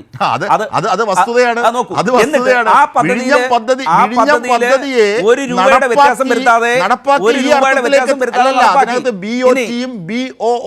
തമ്മിലുള്ള വ്യത്യാസമുണ്ട്. ഭൂമിക്കടിയിലെ ട്രാൻസ്ഫറും ബിൽറ്റ് ഓപ്പറേറ്റ് ഓൺ ട്രാൻസ്ഫറും തമ്മിൽ വ്യത്യാസമുണ്ട്. ഒരു മാറ്റവും അത് പൊതു പണത്തെ ഈ അർത്ഥത്തിൽ മുതലാളിമാർക്ക് നൽകുന്ന സംവിധാനത്തെയാണ് LDF അന്നും ഇന്നും എതിർക്കുന്നത്. പക്ഷേ ആ കരാറിൽ നിന്ന് പിന്മാറിയാൽ സംസ്ഥാനത്തുണ്ടാകുന്ന നഷ്ടത്തിൻ്റെ പശ്ചാത്തലത്തിൽ ആ കരാറിൽ നിന്നുകൊണ്ട് എത്ര ഗംഭീരമായ പദ്ധതി നടപ്പാക്കി പ്രായോഗികമാക്കാം എന്നതിന്റെ തെളിവാണ് വിഴിഞ്ഞത്ത് ചൂണ്ടിക്കാട്ടപ്പെട്ടത്. അതാണ് കെ അനിൽകുമാറും പറഞ്ഞത്. അതുകൊണ്ട് താങ്കൾ തെറ്റിദ്ധരിപ്പിക്കേണ്ട. പദ്ധതികൾ എണ്ണി പറയുന്നു, ഓരോ മേഖലയുടെയും വികസനം പറയുന്നു. താങ്കൾ ചോദിച്ചത് അങ്ങനെ ആയിരുന്നില്ലല്ലോ. ഞാൻ പറയാം. ഇപ്പോൾ ഉരുണ്ട് പറയുന്നത് എന്തിനാണ്? 6000 കോടിയുടെ അഴിമതി എന്ന് പറഞ്ഞതിൽ പശ്ചാത്തപിക്കുന്നുണ്ടോ? മാപ്പ് പറയുന്നുണ്ടോ? ഗെയിൽ പൈപ്പ് പദ്ധതി, ഭൂമിക്കടിയിലെ ബോംബെന്ന് പറഞ്ഞത് ആരാണ്? CPM അല്ലേ? അല്ലേ? അപ്പോൾ ഈ ഓരോ പദ്ധതിയും കാലാകാലങ്ങളിൽ എതിർക്കുന്നു. ഇനി കേരളത്തിലെ ഏറ്റവും പരാജയപ്പെട്ട വകുപ്പുകളിൽ ഏതാണെന്ന് ചോദിച്ചാൽ നമ്മുടെ ഏറ്റവും കൂടുതൽ ജനങ്ങളെ ബാധിക്കുന്ന ആരോഗ്യ വകുപ്പല്ലേ? വിദ്യാഭ്യാസ രംഗത്ത് 2.5 ലക്ഷം പേരാണ് കേരളത്തിലെ കുട്ടികൾ വിദേശത്ത് പോകുന്നത്. ഇവിടെ ക്യാമ്പസുകളിൽ പഠിക്കാൻ അനുകൂലമായിട്ടൊരു സാഹചര്യം ഉണ്ടായിട്ടുണ്ടായിരുന്നോ ചില ഘട്ടത്തിൽ? അത് നോക്കൂ, 2.5 ലക്ഷം പേരെ ഉന്നത വിദ്യാഭ്യാസത്തിന് വേണ്ടി കേരളത്തിലെ 2.5 ലക്ഷം കുട്ടികളാണ് വിദേശത്തേക്ക് കുടിയേറി പോകുന്നത്. നമ്മളത് മനസ്സിലാക്കണം. ശ്രീ റജി, ശരി, അതിനൊക്കെയുള്ള മറുപടി ശ്രീ അനിൽകുമാർ പറയും. ഇനി പുനർജനിയുമായി ബന്ധപ്പെട്ട് നിങ്ങളുടെ പ്രതിപക്ഷ നേതാവ് ചൂണ്ടപ്പെട്ട അഴിമതിയുടെ കാര്യങ്ങൾ 1. 2, ലക്ഷ്യയിൽ നടത്തുന്ന ഈ ആഡംബര സംവിധാനത്തിൽ നിങ്ങൾ പിരിച്ച പണം ആ പാവങ്ങൾക്ക് കൊടുക്കൂ. നിങ്ങൾ ആ നേതൃക്യാമ്പ് നടത്തുന്ന സ്ഥലത്ത് ഒഴുകിപ്പോയ മനുഷ്യരുണ്ട്, ബന്ധുക്കൾ ഒഴുകിപ്പോയ മനുഷ്യരുണ്ട്, വീട് ഒഴുകിപ്പോയ മനുഷ്യരുണ്ട്. അവർക്ക് വേണ്ടി പിരിച്ച പണത്തിൻ്റെ തുക എവിടെ? ആ വീടെവിടെ? അതും കൂടി പറയൂ. രണ്ടും കൂടി പെട്ടെന്നൊന്ന് പറയൂ. ഞാൻ കെ അനിൽകുമാറിലേക്കൊന്ന് പോകാം. അത് പറയാം. നോക്കൂ, ഈ പിരിച്ച പണം സംബന്ധിച്ച് ഒരു പ്രതിസന്ധിക്കും വകയില്ല. അതെല്ലാം വളരെ കൃത്യമായി ക്രിസ്റ്റൽ ക്ലിയറായി അതിൻ്റെ കണക്കുകൾ വരികയും ആ സാധു ജനങ്ങൾക്ക്, അത് നഷ്ടപ്പെട്ടവർക്ക്, അഗതികൾക്ക് ആശ്വാസം നൽകുന്ന കാര്യത്തിൽ കോൺഗ്രസിലെ ഏതെങ്കിലും നേതാക്കന്മാർ എതിര് നിൽക്കുമെന്ന് ഞാൻ കരുതുന്നില്ല. അത് അതിൻ്റെ ഭംഗിയായിട്ട്, അതിൻ്റെ വൃത്തിയായിട്ട് നടക്കുകയും ചെയ്യും. പക്ഷേ ഇവിടെ എന്താണ് അല്ല എപ്പോൾ നടക്കും? ഇതിനേക്കാൾ ഗംഭീരമായി സ്റ്റാർ ഫെസിലിറ്റി ടൗൺഷിപ്പ് സർക്കാർ പൂർത്തിയാക്കാൻ പോകുന്നു. നോക്കൂ, പൂർത്തിയാക്കാൻ പോകുന്നു. 1.5 വർഷമായില്ലേ? 1.5 വർഷം കഴിഞ്ഞില്ലേ? എന്നിട്ട് നിങ്ങൾ തറക്കല്ല് പോലും ഇട്ടില്ലല്ലോ. എന്നിട്ട് അതെ, 1.5 വർഷമായില്ലേ? നിങ്ങൾ തറക്കല്ലിട്ടോ? 780 നിങ്ങൾ കോടി തറക്കല്ലിട്ടോ? ഗവൺമെന്റിന്റെ ഭൂമി അക്കൗണ്ടിൽ കണ്ടെത്തിയോ? ആ പൊതുജനം പണം തന്ന എവിടെ? യൂത്ത് കോൺഗ്രസും KPCC ഒക്കെ പിരിച്ച പണം എവിടെ? ജനങ്ങള് അതുപോലെ പുനർജനിയിലെ പണം എവിടെ? ജനങ്ങൾ തന്ന 780 കോടി രൂപ അക്കൗണ്ടിൽ ഉണ്ടായിരുന്നു 1.5 വർഷത്തിന് മുമ്പേ. അപ്പൊ നേരത്തെ തന്നെ ഇതിന്റെ നടപടിയെടുക്കാം. ഇനി എന്നാ വേറെ കാര്യം അവിടെ ടൗൺഷിപ്പ് ആയെന്നേ. അവിടെ എത്ര വീടുകളുടെ വാർപ്പ് വരെ കഴിഞ്ഞു, റോഡ് ക്ലിയർ ആകുന്നു. നോക്കൂ, ഏതാണ്ട് സ്റ്റാർ ഫെസിലിറ്റിയിൽ ഒരു ടൗൺഷിപ്പ് ഏതെങ്കിലും നമ്മൾ കണ്ടതുപോലെ ഏതെങ്കിലും സ്കൂൾ വരാന്തയിൽ ടാർപ്പോ ഷീറ്റ് കെട്ടി പുനരധിവസിപ്പിക്കാനല്ല. അവർക്ക് വേണ്ട എല്ലാം, പാർക്ക്, മറ്റ് കളിസ്ഥലങ്ങൾ, സ്കൂള്, മറ്റ് എല്ലാ ആധുനിക സൗകര്യങ്ങളും, റോഡ്, ഇതൊക്കെയുള്ള അവരുടെ അന്തരീക്ഷം പോലും പോയ ബന്ധുക്കൾ ഒഴിച്ച് അത് നമുക്ക് സൃഷ്ടിച്ചു കൊടുക്കാൻ കഴിയില്ല. ശരി, പോയ ബന്ധുക്കൾ ഒഴിച്ച് ബാക്കിയുള്ള എല്ലാ അന്തരീക്ഷം വരെ സൃഷ്ടിച്ച് അവരെ സ്റ്റാർ ഫെസിലിറ്റിയിലാണ് ടൗൺഷിപ്പ്. അത് ടൗൺഷിപ്പ് ഏതാണ്ട് 75% പൂർത്തിയായി കഴിഞ്ഞു. ശരി, ഇതൊന്നും റജി അറിയുന്നില്ല, കോൺഗ്രസ് അറിയുന്നില്ല. ആ നേതൃ ക്യാമ്പിൽ നിന്ന് ഇറങ്ങി അങ്ങോട്ടൊന്ന് ചെല്ലാൻ പറ. ഞാൻ ഒരു കാര്യം ചോദിക്കട്ടെ, കൃത്യമായിട്ട് അതിൻ്റെ മറുപടി പറയണം. അതായത് 2018 മഹാപ്രളയം, സമാനതകളില്ലാത്ത വലിയ ദുരന്തം കേരളത്തെ ആക്രമിച്ചു. കേരളത്തിലുണ്ടായി, എത്രയോ അധികം ജനങ്ങളെ അത് ബാധിച്ചു. അന്ന് റീബിൽഡ് കേരള എന്ന് പറഞ്ഞ ഒരു പ്രോഗ്രാം ഉണ്ടാക്കി. ഏതാണ്ട് 8700-ലധികം കോടി രൂപ ആ പദ്ധതിക്ക് വേണ്ടി നടത്തി. ആ പദ്ധതി എന്തോ ആയി? ഇപ്പോൾ എത്ര 8 വർഷമായി, എന്തോ ആയി? 113 പ്രോജക്റ്റുകളിൽ ഏതാണ്ട് 14-15 പ്രോജക്റ്റ് മാത്രമാണ്. എന്റെ റജി, ഒരു പ്രളയം വന്ന നാടാണെന്ന് പോലും തോന്നില്ല. താങ്കൾ സാധാരണ MC റോഡ് വഴി, എന്റെ അറിവ് ശരിയാണ്. അവിടെ നോക്കൂ, ഒരു പ്രളയം വന്ന സ്ഥലമാണെന്ന് നോക്കിയാൽ മനസ്സിലാകുമോ? എവിടെയാണ് റീബിൽഡ് കേരളയുടെ നടക്കാത്ത വശം നിങ്ങൾ കണ്ടത്? ഒന്ന് പറയൂ. നോക്കൂ, 8 വർഷമായി 14 വകുപ്പുകളിലായി 113 പ്രോജക്റ്റുകളാണ്. ആ പ്രോജക്റ്റുകൾ ഇപ്പോഴും മെല്ലെ പോവുകയാണ്. ഈ സർക്കാരിൻ്റെ കാര്യസ്ഥത അല്ലെങ്കിൽ കെടുകാര്യസ്ഥത അതിൻ്റെ ഏറ്റവും വലിയ ദൃഷ്ടാന്തമാണ്. ഇനി പുനർജനി എന്ന് പറയുന്നത്, നിങ്ങൾ 4 അന്വേഷണം നടന്നു. 1 വർഷം മുമ്പേ തന്നെ വിജിലൻസ് പറഞ്ഞു ഇതിനകത്ത് ഒരു നടപടിയും ഇല്ല. അതിനകത്ത് VD തെറ്റാണത്. അത് നിങ്ങൾ കനകോലുവിന്റെ സഹായത്തിൽ ചില മാധ്യമങ്ങൾ പ്രചരിപ്പിച്ചതാണ്. CBI അന്വേഷണത്തിന് വിജിലൻസ് ശുപാർശ ചെയ്തോ? ഈ ഫൗണ്ടേഷൻ എന്താണ്, മണപ്പാട് ഫൗണ്ടേഷനുമായുള്ള VD സതീശൻ്റെ ബന്ധം, ഈ മണപ്പാട് ഫൗണ്ടേഷനിലേക്ക് മിഡ്ലാൻഡ്സ് ഇൻ്റർനാഷണൽ എങ്ങനെയാണ് പണം അയച്ചത്, ഇതടക്കമുള്ള കാര്യങ്ങളുണ്ട്. പിന്നെ FCRA, ഫോറിൻ കോൺട്രിബ്യൂഷൻ റെഗുലേഷൻ ആക്ടിൻ്റെ ലംഘനം, ഇതുണ്ട്. അങ്ങനെ ധാർമ്മികവും നിയമപരവുമായ വിഷയങ്ങളുണ്ട്. എവിടെയാണ് ക്ലീൻ ചിറ്റ് വിജിലൻസ് നൽകിയത്? തെറ്റിദ്ധരിപ്പിക്കരുത് റജി. ഇതൊക്കെ ഇന്ദിരാഭവനിൽ നിന്ന് കിട്ടുന്ന വ്യാജ പതിപ്പുകളാണ്. അത് ചില മാധ്യമങ്ങൾ അടിച്ചിറക്കും. പക്ഷേ ഞങ്ങളോടത് പറയരുത് റജി. UDF-നെ നയിക്കുന്ന VD സതീശൻ ആർജവുമുള്ള സത്യസന്ധനായ നേതാവാണ്. കേരളത്തിലെ ജനങ്ങൾക്ക് അനുയോജ്യനായ, ഇത്ര ധീരനായ ഒരു നേതാവ് കോൺഗ്രസ് ആ VD സതീശനാണ് UDF-നെ നയിക്കുന്നത്. അപ്പോൾ VD സതീശനെ എങ്ങനെ നിങ്ങൾക്ക് ഒന്ന് ടാർണിഷ് ചെയ്യാം? അതിനുവേണ്ടിയാണ് ഈ കഥയില്ലാത്ത ഒരു വർഷത്തിൽ. ഇനി ഒറ്റ കാര്യം കൂടെ, ഒറ്റ പോയിന്റ് കൂടെ.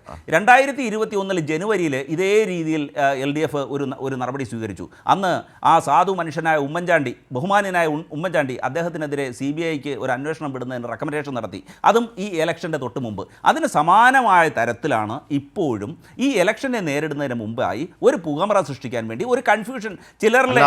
താങ്കളുടെ ഓർമ്മപ്പശകാണ്. അതായത് ഈ വിജിലൻസ് എല്ലാം ക്ലീൻ ചിറ്റ് നൽകി ഇതിലൊന്നും ഒരു അഴിമതി കണ്ടെത്താനായില്ലെന്ന് ഹൈക്കോടതി അറിയിച്ച ഒരു കേസുണ്ടായിരുന്നു. ഇലക്ഷന് തൊട്ട് മുമ്പ് ഒടുവിലത്തെ മന്ത്രിസഭാ യോഗത്തിൽ പറഞ്ഞ് പ്രചരിപ്പിച്ച് അത് CBIക്ക് കൈമാറിയ ഒരു കേസുണ്ടായിരുന്നു. ആ കാര്യത്തിൽ ശരിയാണ്, ലാവലിനുമായി ബന്ധപ്പെട്ട്. അല്ലാതെ താങ്കൾ ഈ പറയുന്ന കാര്യത്തിൽ വസ്തുതയൊന്നുമില്ല. ഞാൻ K. അനിൽകുമാറിലേക്ക് പോകാം. ശ്രീ K. അനിൽകുമാർ, പാല് മാത്രം കുടിക്കുന്ന ശുദ്ധതയുള്ള ഈ നേതാക്കളെക്കുറിച്ച്, ഈ പാർട്ടിയെക്കുറിച്ച് ആണോ നിങ്ങൾ ഇത്തരത്തിൽ ആക്ഷേപം ഉന്നയിക്കുന്നത്? ശ്രീ K. അനിൽകുമാർ,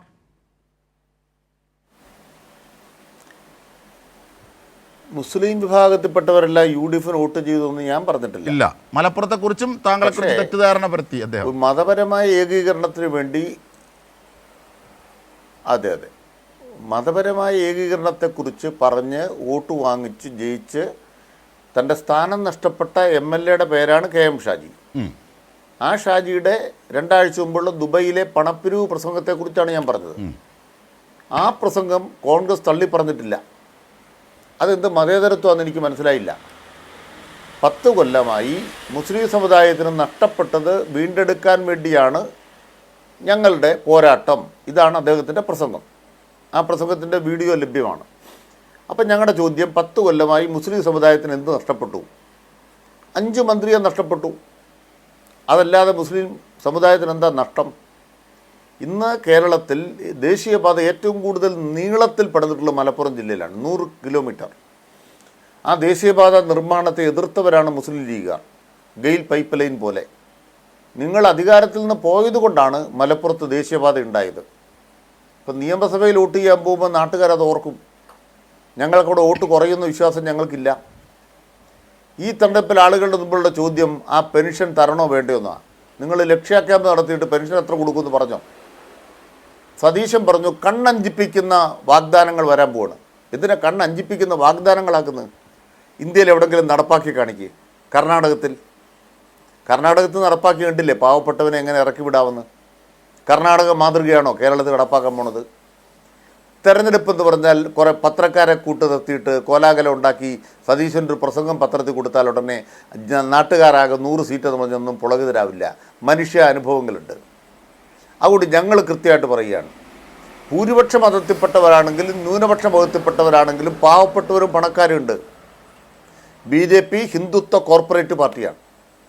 മുസ്ലിം ലീഗ് സമ്പന്ന വിഭാഗത്തിൽപ്പെട്ടവരുടെ പ്രമാണി വർഗത്തിൻ്റെ രാഷ്ട്രീയ പാർട്ടിയാണ്. അതിലെ പാവങ്ങളെ ഞങ്ങളുടെ കൂടെ നിന്നാൽ മതി.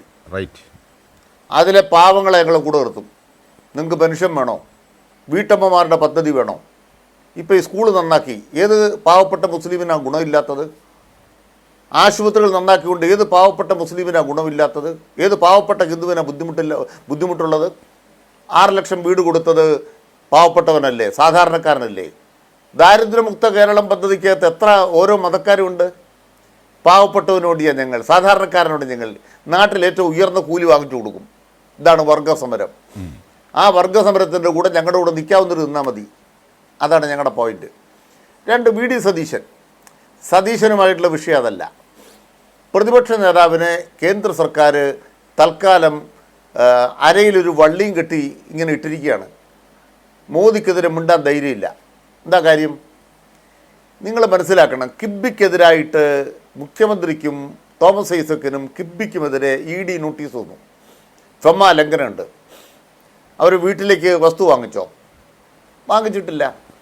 വികസന പ്രവർത്തനത്തിന് വേണ്ടി പൊന്നും വിലയ്ക്ക് സർക്കാർ സ്ഥലമെടുത്തതിനാണ് മുഖ്യമന്ത്രിക്ക് നോട്ടീസേ. ഫെമ ലംഘനം.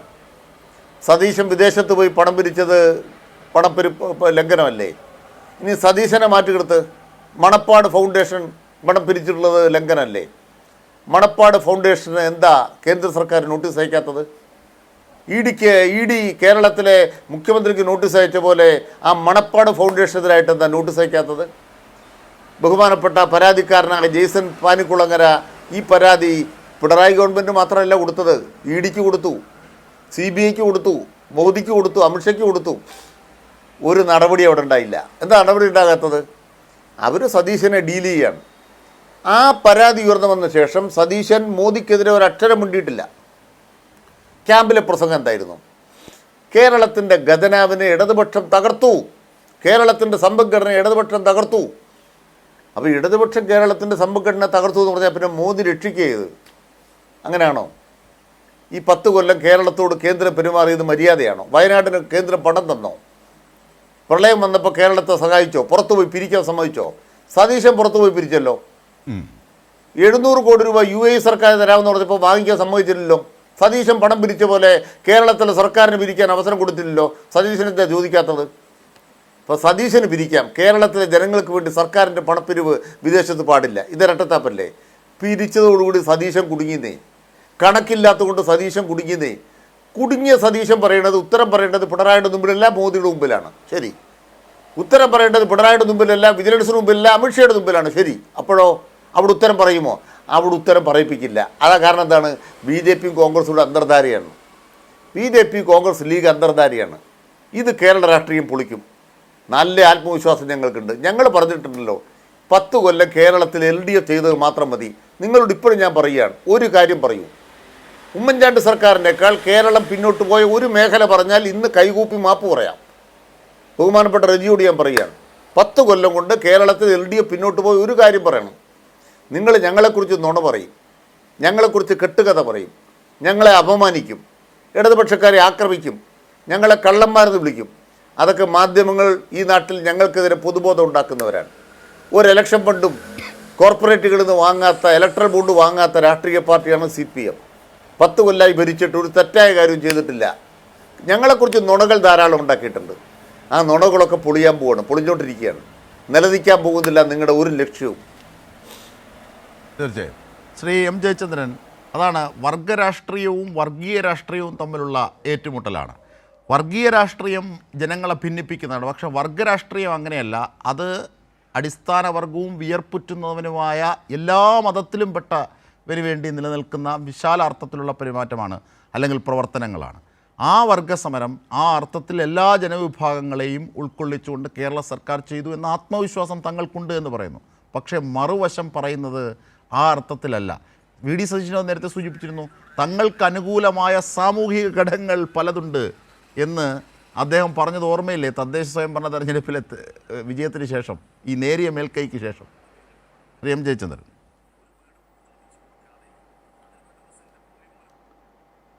അതെ അതെ അതെ അതെ എനിക്ക് അജിംഷാദെ, ഞാൻ ഈ ചർച്ചയിൽ ശ്രീ ബി റജിയോട് 2 കാര്യങ്ങൾ സ്പെസിഫിക്കായിട്ട് ചോദിക്കാൻ ആഗ്രഹിക്കുകയാണ്.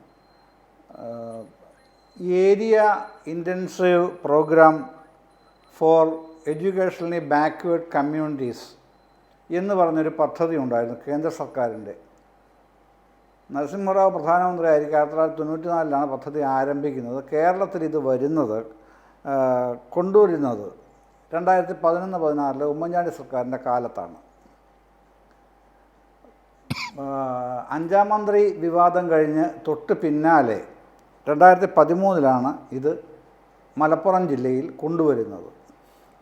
അപ്പോൾ ആ പദ്ധതി പ്രകാരം അതുവരെ അൺഎയ്ഡഡ് സ്കൂളുകളായി നിൽക്കുന്ന സ്കൂളുകൾക്ക്, പിന്നോക്ക വിഭാഗ മേഖലയിലുള്ള അൺഎയ്ഡഡ് സ്കൂളുകൾക്ക്, ട്രസ്റ്റുകൾക്ക്, അവർക്ക് ആ സ്കൂളുകൾ 100% സെൻട്രൽ ഗവൺമെൻറ് സ്പോൺസർഷിപ്പോടുകൂടി 100% ഗ്രാൻഡ് കൊടുക്കുക, എയ്ഡഡ് സ്കൂളാക്കുക. അതാണ് പദ്ധതി. അപ്പം അതിനൊരു നിശ്ചിത തുക കൊടുത്തു കഴിഞ്ഞാൽ പിന്നെ എയ്ഡഡ് സ്കൂളാക്കിയാൽ സംസ്ഥാന ഗവൺമെൻറ് ആണല്ലോ ബാക്കി അധ്യാപകർക്കും അനധ്യാപകർക്കും ഒക്കെ ശമ്പളം കൊടുക്കേണ്ടത്. അങ്ങനെ 37 സ്കൂളുകൾ, അൺഎയ്ഡഡ് സ്കൂളുകൾ മലപ്പുറം ജില്ലയിൽ കൊടുത്തു. മലപ്പുറം ജില്ലയിൽ അൺഎയ്ഡഡ് സ്കൂളുകളായി പ്രവർത്തിച്ചിരുന്ന 37 സ്കൂളുകൾ ഈ വിധത്തിൽ ആക്കി. ആദ്യം അതിനോട് എതിരായി പ്രതികരിച്ചത് ആരാണെന്നറിയാമോ റജി? ആ വീഡിയോ എൻ്റെ കയ്യിലുണ്ട് കേട്ടോ. ആദ്യം അതിനോട് എതിരായി പ്രതികരിച്ചത് ഇപ്പോഴത്തെ പ്രതിപക്ഷ നേതാവ് സാക്ഷാൽ വി ഡി സതീശനാണ്.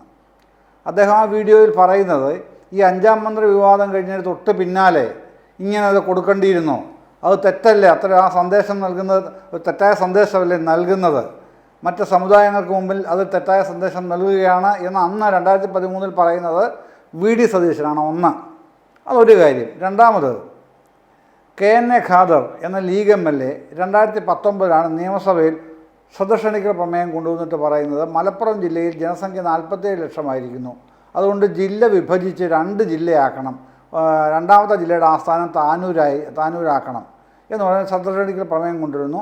റവന്യൂ മന്ത്രി അന്ന് ഇ ചന്ദ്രശേഖരനാണ്. അദ്ദേഹം രേഖാമൂലം മറുപടി കൊടുക്കുന്നു, സംസ്ഥാന സർക്കാരിന് അത്തരമൊരു പദ്ധതിയില്ല, പുതിയ ജില്ല നടപ്പാക്കാൻ ആഗ്രഹിക്കുന്നില്ല എന്ന് പറഞ്ഞ് അദ്ദേഹം മറുപടി കൊടുക്കുന്നു. എന്തെങ്കിലും കാര്യങ്ങൾ വികസനപരമായ പിന്നോക്കാവസ്ഥ പരിഹരിക്കുന്നതിന് തദ്ദേശ സ്വയംഭരണ സ്ഥാപനങ്ങൾ വഴി ഗ്രാമപഞ്ചായത്തുകളാണ് ശാക്തീകരിക്കേണ്ടത്, അതാണ് ഗവൺമെൻറ് നിലപാടെന്നും പറയുന്നു. അത് കഴിഞ്ഞ് അതുകൊണ്ട് അവസാനിപ്പിച്ചില്ല. ഈ ഗവൺമെൻറ്റിൽ ലീഗിൻ്റെ മറ്റൊരു MLA കുറുക്കോളി മൊയ്തീൻ ഇതേ വിഷയം നിയമസഭയിൽ കഴിഞ്ഞ വർഷം ഉന്നയിക്കുന്നു. പക്ഷേ അത് ഗൗരവമായി പരിഗണിക്കപ്പെട്ടു പോലുമില്ല. അപ്പോൾ ചോദ്യം ഇതാണ്, ഈ അധികാരത്തിൽ ഇനി അതാണല്ലോ ലക്ഷ്യം 26 ലക്ഷ്യം, നിങ്ങൾ അധികാരത്തിൽ വരികയാണല്ലോ. വന്നു കഴിഞ്ഞാൽ സ്വാഭാവികമായും ലീഗിന് ഇങ്ങനെ ഒരു പുതിയ ജില്ല വേണമെന്നുള്ള ആവശ്യം, കോൺഗ്രസിൽ തന്നെ വലിയ വിരുദ്ധാഭിപ്രായമുള്ള കേസാണിത് കേട്ടോ, അതവിടെ നിൽക്കട്ടെ, അത് സമയമാകുമ്പോൾ ഞാൻ പറഞ്ഞോളാം. അല്ലെങ്കിൽ കോൺഗ്രസ് തന്നെ പുറത്ത് വിടുകയും ചെയ്യും അത്. അപ്പോൾ അത് എന്ത് നിലപാട് സ്വീകരിക്കും, UDF എന്ത് നിലപാട് സ്വീകരിക്കും? ഒന്ന്, പിന്നെ വെള്ളാപ്പള്ളിയുടെ വിമർശനം വെറുതെ കാളടച്ച് വെടിവെക്കുകയാണെന്ന് ഒരു നിലയ്ക്കും കരുതാത്ത ആളാണ് ഞാൻ. അതിന് കാതലായ ഉള്ളടക്കമുണ്ട് എന്ന് തന്നെ വിശ്വസിക്കുന്ന ആളുമാണ് ഞാൻ, വെറുതെ പറഞ്ഞതൊന്നുമല്ല. അതിൻ്റെ അകത്ത് ഏറ്റവും പ്രധാനപ്പെട്ട പ്രശ്നം 2 ജില്ലയുണ്ടായാലുണ്ടാകുന്നൊരു പ്രശ്നം IUML ലീഗിന് ലീഗ് കേന്ദ്രിതമായിട്ടുള്ള 2 ജില്ലയാണ് ഉണ്ടാവുന്നത്. അത്തരത്തിലുള്ള ഒരുപാട് ഇംപ്ലിക്കേഷൻസ് ഇതിൻ്റെ അകത്ത് കാണുന്നുണ്ട്. അതെ, UDF അതുമായി ബന്ധപ്പെട്ട കൂടുതൽ സമ്മർദ്ദമാക്കാൻ എന്താണ് ലീഗ് മറുപടി തന്ത്രങ്ങളാണ്. വല്ലതും പറയാൻ പറ്റുമോ? അത് വ്യക്തമാക്കുന്ന നിരവധി ഘടകങ്ങൾ മറ്റുള്ളതുകൊണ്ട് അതിലേക്ക് എത്താം. അതിനു മുമ്പ് ഏറ്റവും അതെ, പ്രധാനപ്പെട്ട നിശ്ചയമായി. മറ്റൊരു വശം ഇവിടെ കെ അനിൽകുമാർ ചൂണ്ടിക്കാണിച്ചത് നോക്കൂ. റിസർവ് ബാങ്കിന്റെ അനുമതിയോടുകൂടി നാടിന്റെ വികസനത്തിനായി എല്ലാ അംഗീകാരങ്ങളോടും കൂടി വിദേശത്ത് പോയി മസാല ബോണ്ട് ശേഖരിച്ചാൽ, പണം ശേഖരിച്ചാൽ, അല്ലെങ്കിൽ നിക്ഷേപങ്ങൾ സ്വീകരിച്ചാൽ അത് നിയമവിരുദ്ധമായി BJP സർക്കാരിന് തോന്നുന്നു, കേരള സർക്കാരിനെതിരെ, കേരളത്തിന് ഗുണപരമായ കാര്യത്തിൽ. ഇവിടെ പുനർജനിയുടെ തട്ടിപ്പ്, FCR ആക്ട് പ്രകാരം ഉള്ള ലംഘനങ്ങൾ ഒക്കെ ഉണ്ടെങ്കിലും VD സതീശന് മേൽ അത്തരത്തിൽ കേന്ദ്ര സർക്കാരും BJP നീങ്ങുന്നില്ല. അവിടെ സതീശൻ പറയുന്ന വാദം തന്നെ ഇതാണ്: കേരളത്തോട് പറയാൻ താല്പര്യമില്ല, മോദിയോടാണ് പറയാൻ താല്പര്യം, വിജിലൻസിനോട് പറയാൻ താല്പര്യമില്ല, അത് CBIയോടാണ് പറയാൻ താല്പര്യം. അപ്പോൾ ഈ തദ്ദേശത്തും വരാൻ പോകുന്ന നിയമസഭയിലും മാത്രമല്ല BJP തമ്മിലുള്ള അന്തർധാര. ആ കാര്യത്തെക്കുറിച്ച് ശ്രീ അനിൽകുമാർ പറഞ്ഞു, ശ്രീ M. ജയചന്ദ്രൻ. അല്ല അതെ അതെ പിന്നെ അജിംഷാദ്, അത് ഈ പിന്നെ നമ്മൾ പരമ്പരാഗതമായി ചർച്ച ചെയ്യുകയും പ്രചരിപ്പിക്കുകയൊക്കെ ചെയ്തുകൊണ്ടിരുന്ന ഒരു സംഗതി BJPയെ സംബന്ധിച്ച്, അത് കോൺഗ്രസ്സുകാരും പ്രചരിപ്പിച്ചുകൊണ്ടിരുന്നതാണ് കേട്ടോ. BJPയെ സംബന്ധിച്ചോളം കോൺഗ്രസിനെ ക്ഷീണിപ്പിക്കുക എന്നുള്ളതാണ് അവരുടെ ലക്ഷ്യം എന്ന് പറയുന്നുണ്ട്. ഇപ്പോൾ റജീം പറഞ്ഞല്ലോ ഈ ചർച്ചയുടെ തുടക്കത്തിൽ കോൺഗ്രസ് മുക്ത ഭാരതം എന്നൊക്കെ. പക്ഷേ നോക്കൂ, 2023 എല്ലാ വർഷവും BJPയുടെ നാഷണൽ എക്സിക്യൂട്ടീവ് കൂടുമല്ലോ. 2023 കൂടിയ BJPയുടെ നാഷണൽ എക്സിക്യൂട്ടീവ് അഹമ്മദാബാദിലാണ് ആ വർഷം കൂടിയത്, 23. അന്ന് അവരുടെ നാഷണൽ എക്സിക്യൂട്ടീവ് തീരുമാനം, കേരള രാഷ്ട്രീയത്തെ സംബന്ധിച്ച് തന്നെ ഒരു പാരഗ്രാഫ്, അത് നമുക്ക് പബ്ലിക് ഡൊമൈനിൽ കിട്ടും, നോക്കിയാൽ മതി. BJP നാഷണൽ എക്സിക്യൂട്ടീവ് അഹമ്മദാബാദ് നോക്കിയാൽ കിട്ടും. അപ്പോൾ അതിലവർ പറയുന്നത് കേരളത്തിൽ BJPയുടെ വളർച്ചയുടെ പ്രശ്നം വിവരിച്ചുകൊണ്ടാണ് പറയുന്നത്. കേരളത്തിൽ BJPക്ക് മുന്നോക്കം വരണമെന്നുണ്ടെങ്കിൽ മറികടക്കേണ്ടത് കോൺഗ്രസിനെ അല്ല, കേരളത്തിലെ CPIM-നെയാണ്. വ്യക്തമായി ആ ഒരു പാരഗ്രാഫ് തന്നെ പറയുകയാണ്. അതിനുശേഷം കേരളത്തിൽ നമ്മൾ കാണുന്നത് അതനുസരിച്ചുള്ള രാഷ്ട്രീയ നീക്കങ്ങളാണ് BJP നടത്തുന്നത്. അത് ബോധപൂർവമാണ്. കോൺഗ്രസ് നേതാക്കൾ മുഴുവൻ പറയും BJP CPIM അന്തർധാരയാണെന്നുള്ളത്. പക്ഷേ അവർ നടപ്പാക്കുന്നത് അഹമ്മദാബാദിലെ രാഷ്ട്രീയ ലൈനാണ്. ആ രാഷ്ട്രീയ ലൈൻ പ്രകാരം മറികടക്കേണ്ടത് പിന്നെ CPIM-നെയാണ്. അതുകൊണ്ടാണ് തിരുവനന്തപുരം കോർപ്പറേഷനിൽ പിന്നെ ധാരണ ഉണ്ടാക്കിയപ്പോൾ അതേ ധാരണ തൃശ്ശൂർ കോർപ്പറേഷനിൽ ഉണ്ടാക്കിയെന്ന് ഞാൻ നേരത്തെ എഴുതിയ കാര്യം ഞാൻ പറഞ്ഞിരുന്നല്ലോ, താങ്കളോട് ചർച്ചയിൽ പറഞ്ഞിരുന്നല്ലോ. അത് അത്തരത്തിൽ പല മേഖലകളിലുമുണ്ട്. അതിൻ്റെ എക്സ്റ്റൻഷൻ പല രൂപത്തിൽ ഈ നിയമസഭാ തെരഞ്ഞെടുപ്പിൽ ആവിഷ്കരിക്കുമെന്നുള്ള കാര്യത്തിൽ ഒരു സംശയവും വേണ്ട. അതിനുള്ള പല പണി അവർ നടത്തും. ഇപ്പോൾ താമരക്കുളത്ത് നടത്തിയ എന്താണ്? ചെറിയ തോതിൽ തദ്ദേശ തെരഞ്ഞെടുപ്പിൽ. ആലപ്പുഴ മുനിസിപ്പാലിറ്റിയിൽ ഇപ്പോൾ നടത്തിക്കൊണ്ടിരിക്കുന്നത് എന്താണ്? ഇത്തരത്തിലുള്ള നടപടികളാണ് നടക്കുന്നത്. CPIM-നെ മറികടക്കണമെങ്കിൽ അല്ല, BJPക്ക് മുന്നേറണമെന്നുണ്ടെങ്കിൽ CPIM-നെ മറികടക്കണം, കോൺഗ്രസിനെ അല്ല എന്ന രാഷ്ട്രീയ ലൈൻ BJPക്കുണ്ട്. അത് സ്വീകരിച്ച അഹമ്മദാബാദിലാണ്. അതാണ് ചെയ്തുകൊണ്ടിരിക്കുന്നത്. അപ്പോൾ അതിൻ്റെ മറ്റ് അനുരണനങ്ങളാണ് താങ്കൾ ചോദിച്ചതിൻ്റെ ആൻസറായിട്ട് എനിക്ക് പറയാനുള്ളത്. അത് ഇവിടെ പറയേണ്ട കാര്യമില്ല, അത് മോദിയോട് പറഞ്ഞോളാം എന്ന് പറഞ്ഞാൽ മതി സതീശന്. കാര്യം പിന്നെ സതീശനെ നിയന്ത്രിക്കുന്ന ആരാണെന്ന് നമുക്കറിയാമല്ലോ. AICCയിലെ പവർഫുൾ എൻറ്റിറ്റി എന്ന് പറയുന്ന ആരാണ്. അപ്പോൾ അത്തരത്തിലുള്ള ജാവദേക്കർ തന്നെ പറഞ്ഞു അഹമ്മദാബാദ് മോഡലാണ്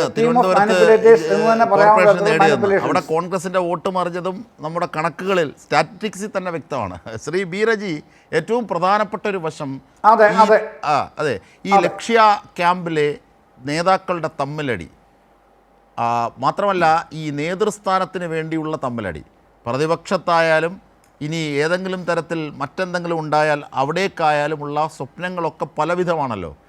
ഇതിൽ ഒരു നേതാവിനെ കണ്ടെത്താൻ പോലുമാകാത്ത വലിയ സംഘർഷമാണ് ലക്ഷ്യ ക്യാമ്പിലെ തർക്കങ്ങളിലൂടെ രൂപപ്പെടുന്നത് എന്നതടക്കമുള്ള കാര്യങ്ങൾ ഇതിനകം തന്നെ പുറത്തു വന്നു കഴിഞ്ഞു ഇല്ലേ?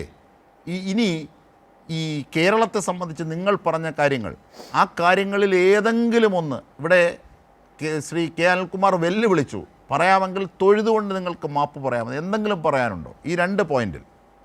നോക്കൂ, ലക്ഷ്യ ക്യാമ്പിൽ ഏതെങ്കിലും തരത്തിലുള്ള അഭിപ്രായ ഭിന്നതകൾ ഉണ്ടായി എന്നൊക്കെ ഈ ഇപ്പോഴത്തെ ഭരണപക്ഷം അല്ലെങ്കിൽ LDF പറഞ്ഞു പരത്തുന്ന പുകമറയാണ്. അത്തരത്തിലൊന്നുമില്ല. ശക്തമായ ഭരണവിരുദ്ധ വികാരം മുന്നിൽ കൊണ്ടുവരിക, അതിനുവേണ്ടി ശ്രമം നടത്തുക, ഗ്രാസ് റൂട്ട് ലെവലിൽ സംഘടനാ സംവിധാനത്തെ കൂടുതൽ ശക്തിപ്പെടുത്തുക, സർക്കാരിനെതിരായിട്ടുള്ള പ്രചരണത്തെ എന്നുള്ള ജൈവപരമല്ല എന്ന് നിങ്ങൾക്ക് തന്നെ ബോധ്യം അല്ല, അതല്ല ഞാൻ പറഞ്ഞത്. അത് കൊണ്ടുവരണം, കൊണ്ടുവരിക കരകോല സിദ്ധാന്തം അല്ലേ? നോ, ഞാൻ ഇപ്പൊ അജിംഷാദ് ഞാൻ പറഞ്ഞു വരുന്ന പോയിന്റിലെ മിസ്ഇൻറ്റർപ്രറ്റ് ചെയ്യാതിരിക്കൂ. അതായത് ഈ ശക്തമായിട്ടുള്ള ഭരണവിരുദ്ധ വികാരം നിലനിൽക്കുമ്പോൾ അതിനെ ഉപയോഗപ്പെടുത്തിക്കൊണ്ട് ഗ്രാസ് റൂട്ട് ലെവലിൽ സംഘടനയെ ശക്തിപ്പെടുത്തിക്കൊണ്ട് ഇതിൻ്റെ പ്രചരണം ഊർജിതപ്പെടുത്താനുള്ള നടപടികളാണ് ലക്ഷ്യ ക്യാമ്പിൽ ഉണ്ടായതും. അതിൻ്റെ അടിസ്ഥാനത്തിൽ ഇപ്പോൾ വലിയ ഭൂരിപക്ഷം, അതായത് 80 സീറ്റിലോളം ഈ തദ്ദേശ സ്വയംഭരണ സ്ഥാപനങ്ങളിൽ UDF-ന് മേൽക്കൈയുണ്ട്. അതിൻ്റെ അടിസ്ഥാനത്തിൽ അത് ഈ 100-ലധികം ആക്കാനായിട്ടുള്ള ശ്രമത്തിലാണ് നടക്കുന്നത്. ഇപ്പോൾ ഇവിടെ ബഹുമാന്യനായ അനിൽകുമാർ അദ്ദേഹം പറഞ്ഞു ഈ എന്താണ് BJP ലീഗ് കോൺഗ്രസ് സഖ്യം എന്നൊക്കെ അദ്ദേഹം പറയുന്നു. അതുപോലെ ജയചന്ദ്രൻ സാറ് പറയുന്നു പിന്നെ എന്താണ് ഇവിടെ CPM-നെ ഭാഗം CPM-നെ അവർ മുഖ്യ ശത്രുവായിട്ട് കാണുന്നു എന്നൊക്കെ. അങ്ങ് ഒരു കാര്യം മനസ്സിലാക്കേണ്ടത്, ഇവിടെ ഈ BJP അല്ലെങ്കിൽ ഈ കോൺഗ്രസ് അല്ലെങ്കിൽ കോൺഗ്രസ് സ്ഥാനാർത്ഥികൾക്ക് അല്ലെങ്കിൽ UDF-ന് ഇത്തവണ ഈ തദ്ദേശ സ്വയംഭരണ സ്ഥാപനങ്ങളിലേക്ക് നടന്ന തെരഞ്ഞെടുപ്പിൽ വോട്ട് നൽകുന്നതിൻ്റെ അടിസ്ഥാന റീസൺ ഏതെങ്കിലും ഒരു കോലീബി സഖ്യമോ പണ്ട് കാലത്തൊക്കെ പറഞ്ഞു നടന്ന അതിൻ്റെ ഒന്നും അടിസ്ഥാനത്തിലല്ല. അതിശക്തമായ ഭരണവിരുദ്ധ വികാരം ഈ സംസ്ഥാനത്ത് അലയടിക്കുന്നുണ്ട്. അതിൻ്റെ പ്രത്യക്ഷ ലക്ഷണമാണ്. അതിനെ പ്രാദേശികമായിട്ട് ഏതെങ്കിലും സഖ്യത്തിൻ്റെ ഭാഗമായി നമ്മൾ കൂട്ടിക്കെട്ടരുത്. അത് LDF മിസ്ഇൻറ്റർപ്രറ്റ് ചെയ്യുകയാണ്. വരികൾക്കിടയിൽ നിന്ന് അല്ലെങ്കിൽ ഈ മുന്നിൽ വരുന്ന പോയിന്റുകളിൽ നിന്ന് കാര്യങ്ങൾ മനസ്സിലാക്കണം, അല്ലെങ്കിൽ മനസ്സിലാക്കാൻ ശ്രമിക്കണം. താങ്കളും താങ്കളുടെ പാർട്ടിയും മുന്നണിയും ഒക്കെ തെറ്റായി വ്യാഖ്യാനിക്കുകയാണ് ഈ കാര്യങ്ങളെ. നോക്കൂ, ഈ ഭരണവിരുദ്ധ വികാരത്തിൽ അദ്ദേഹം പറയട്ടെ, കേൾകുമാർ പറയട്ടെ. താങ്കൾ ഓക്കെ.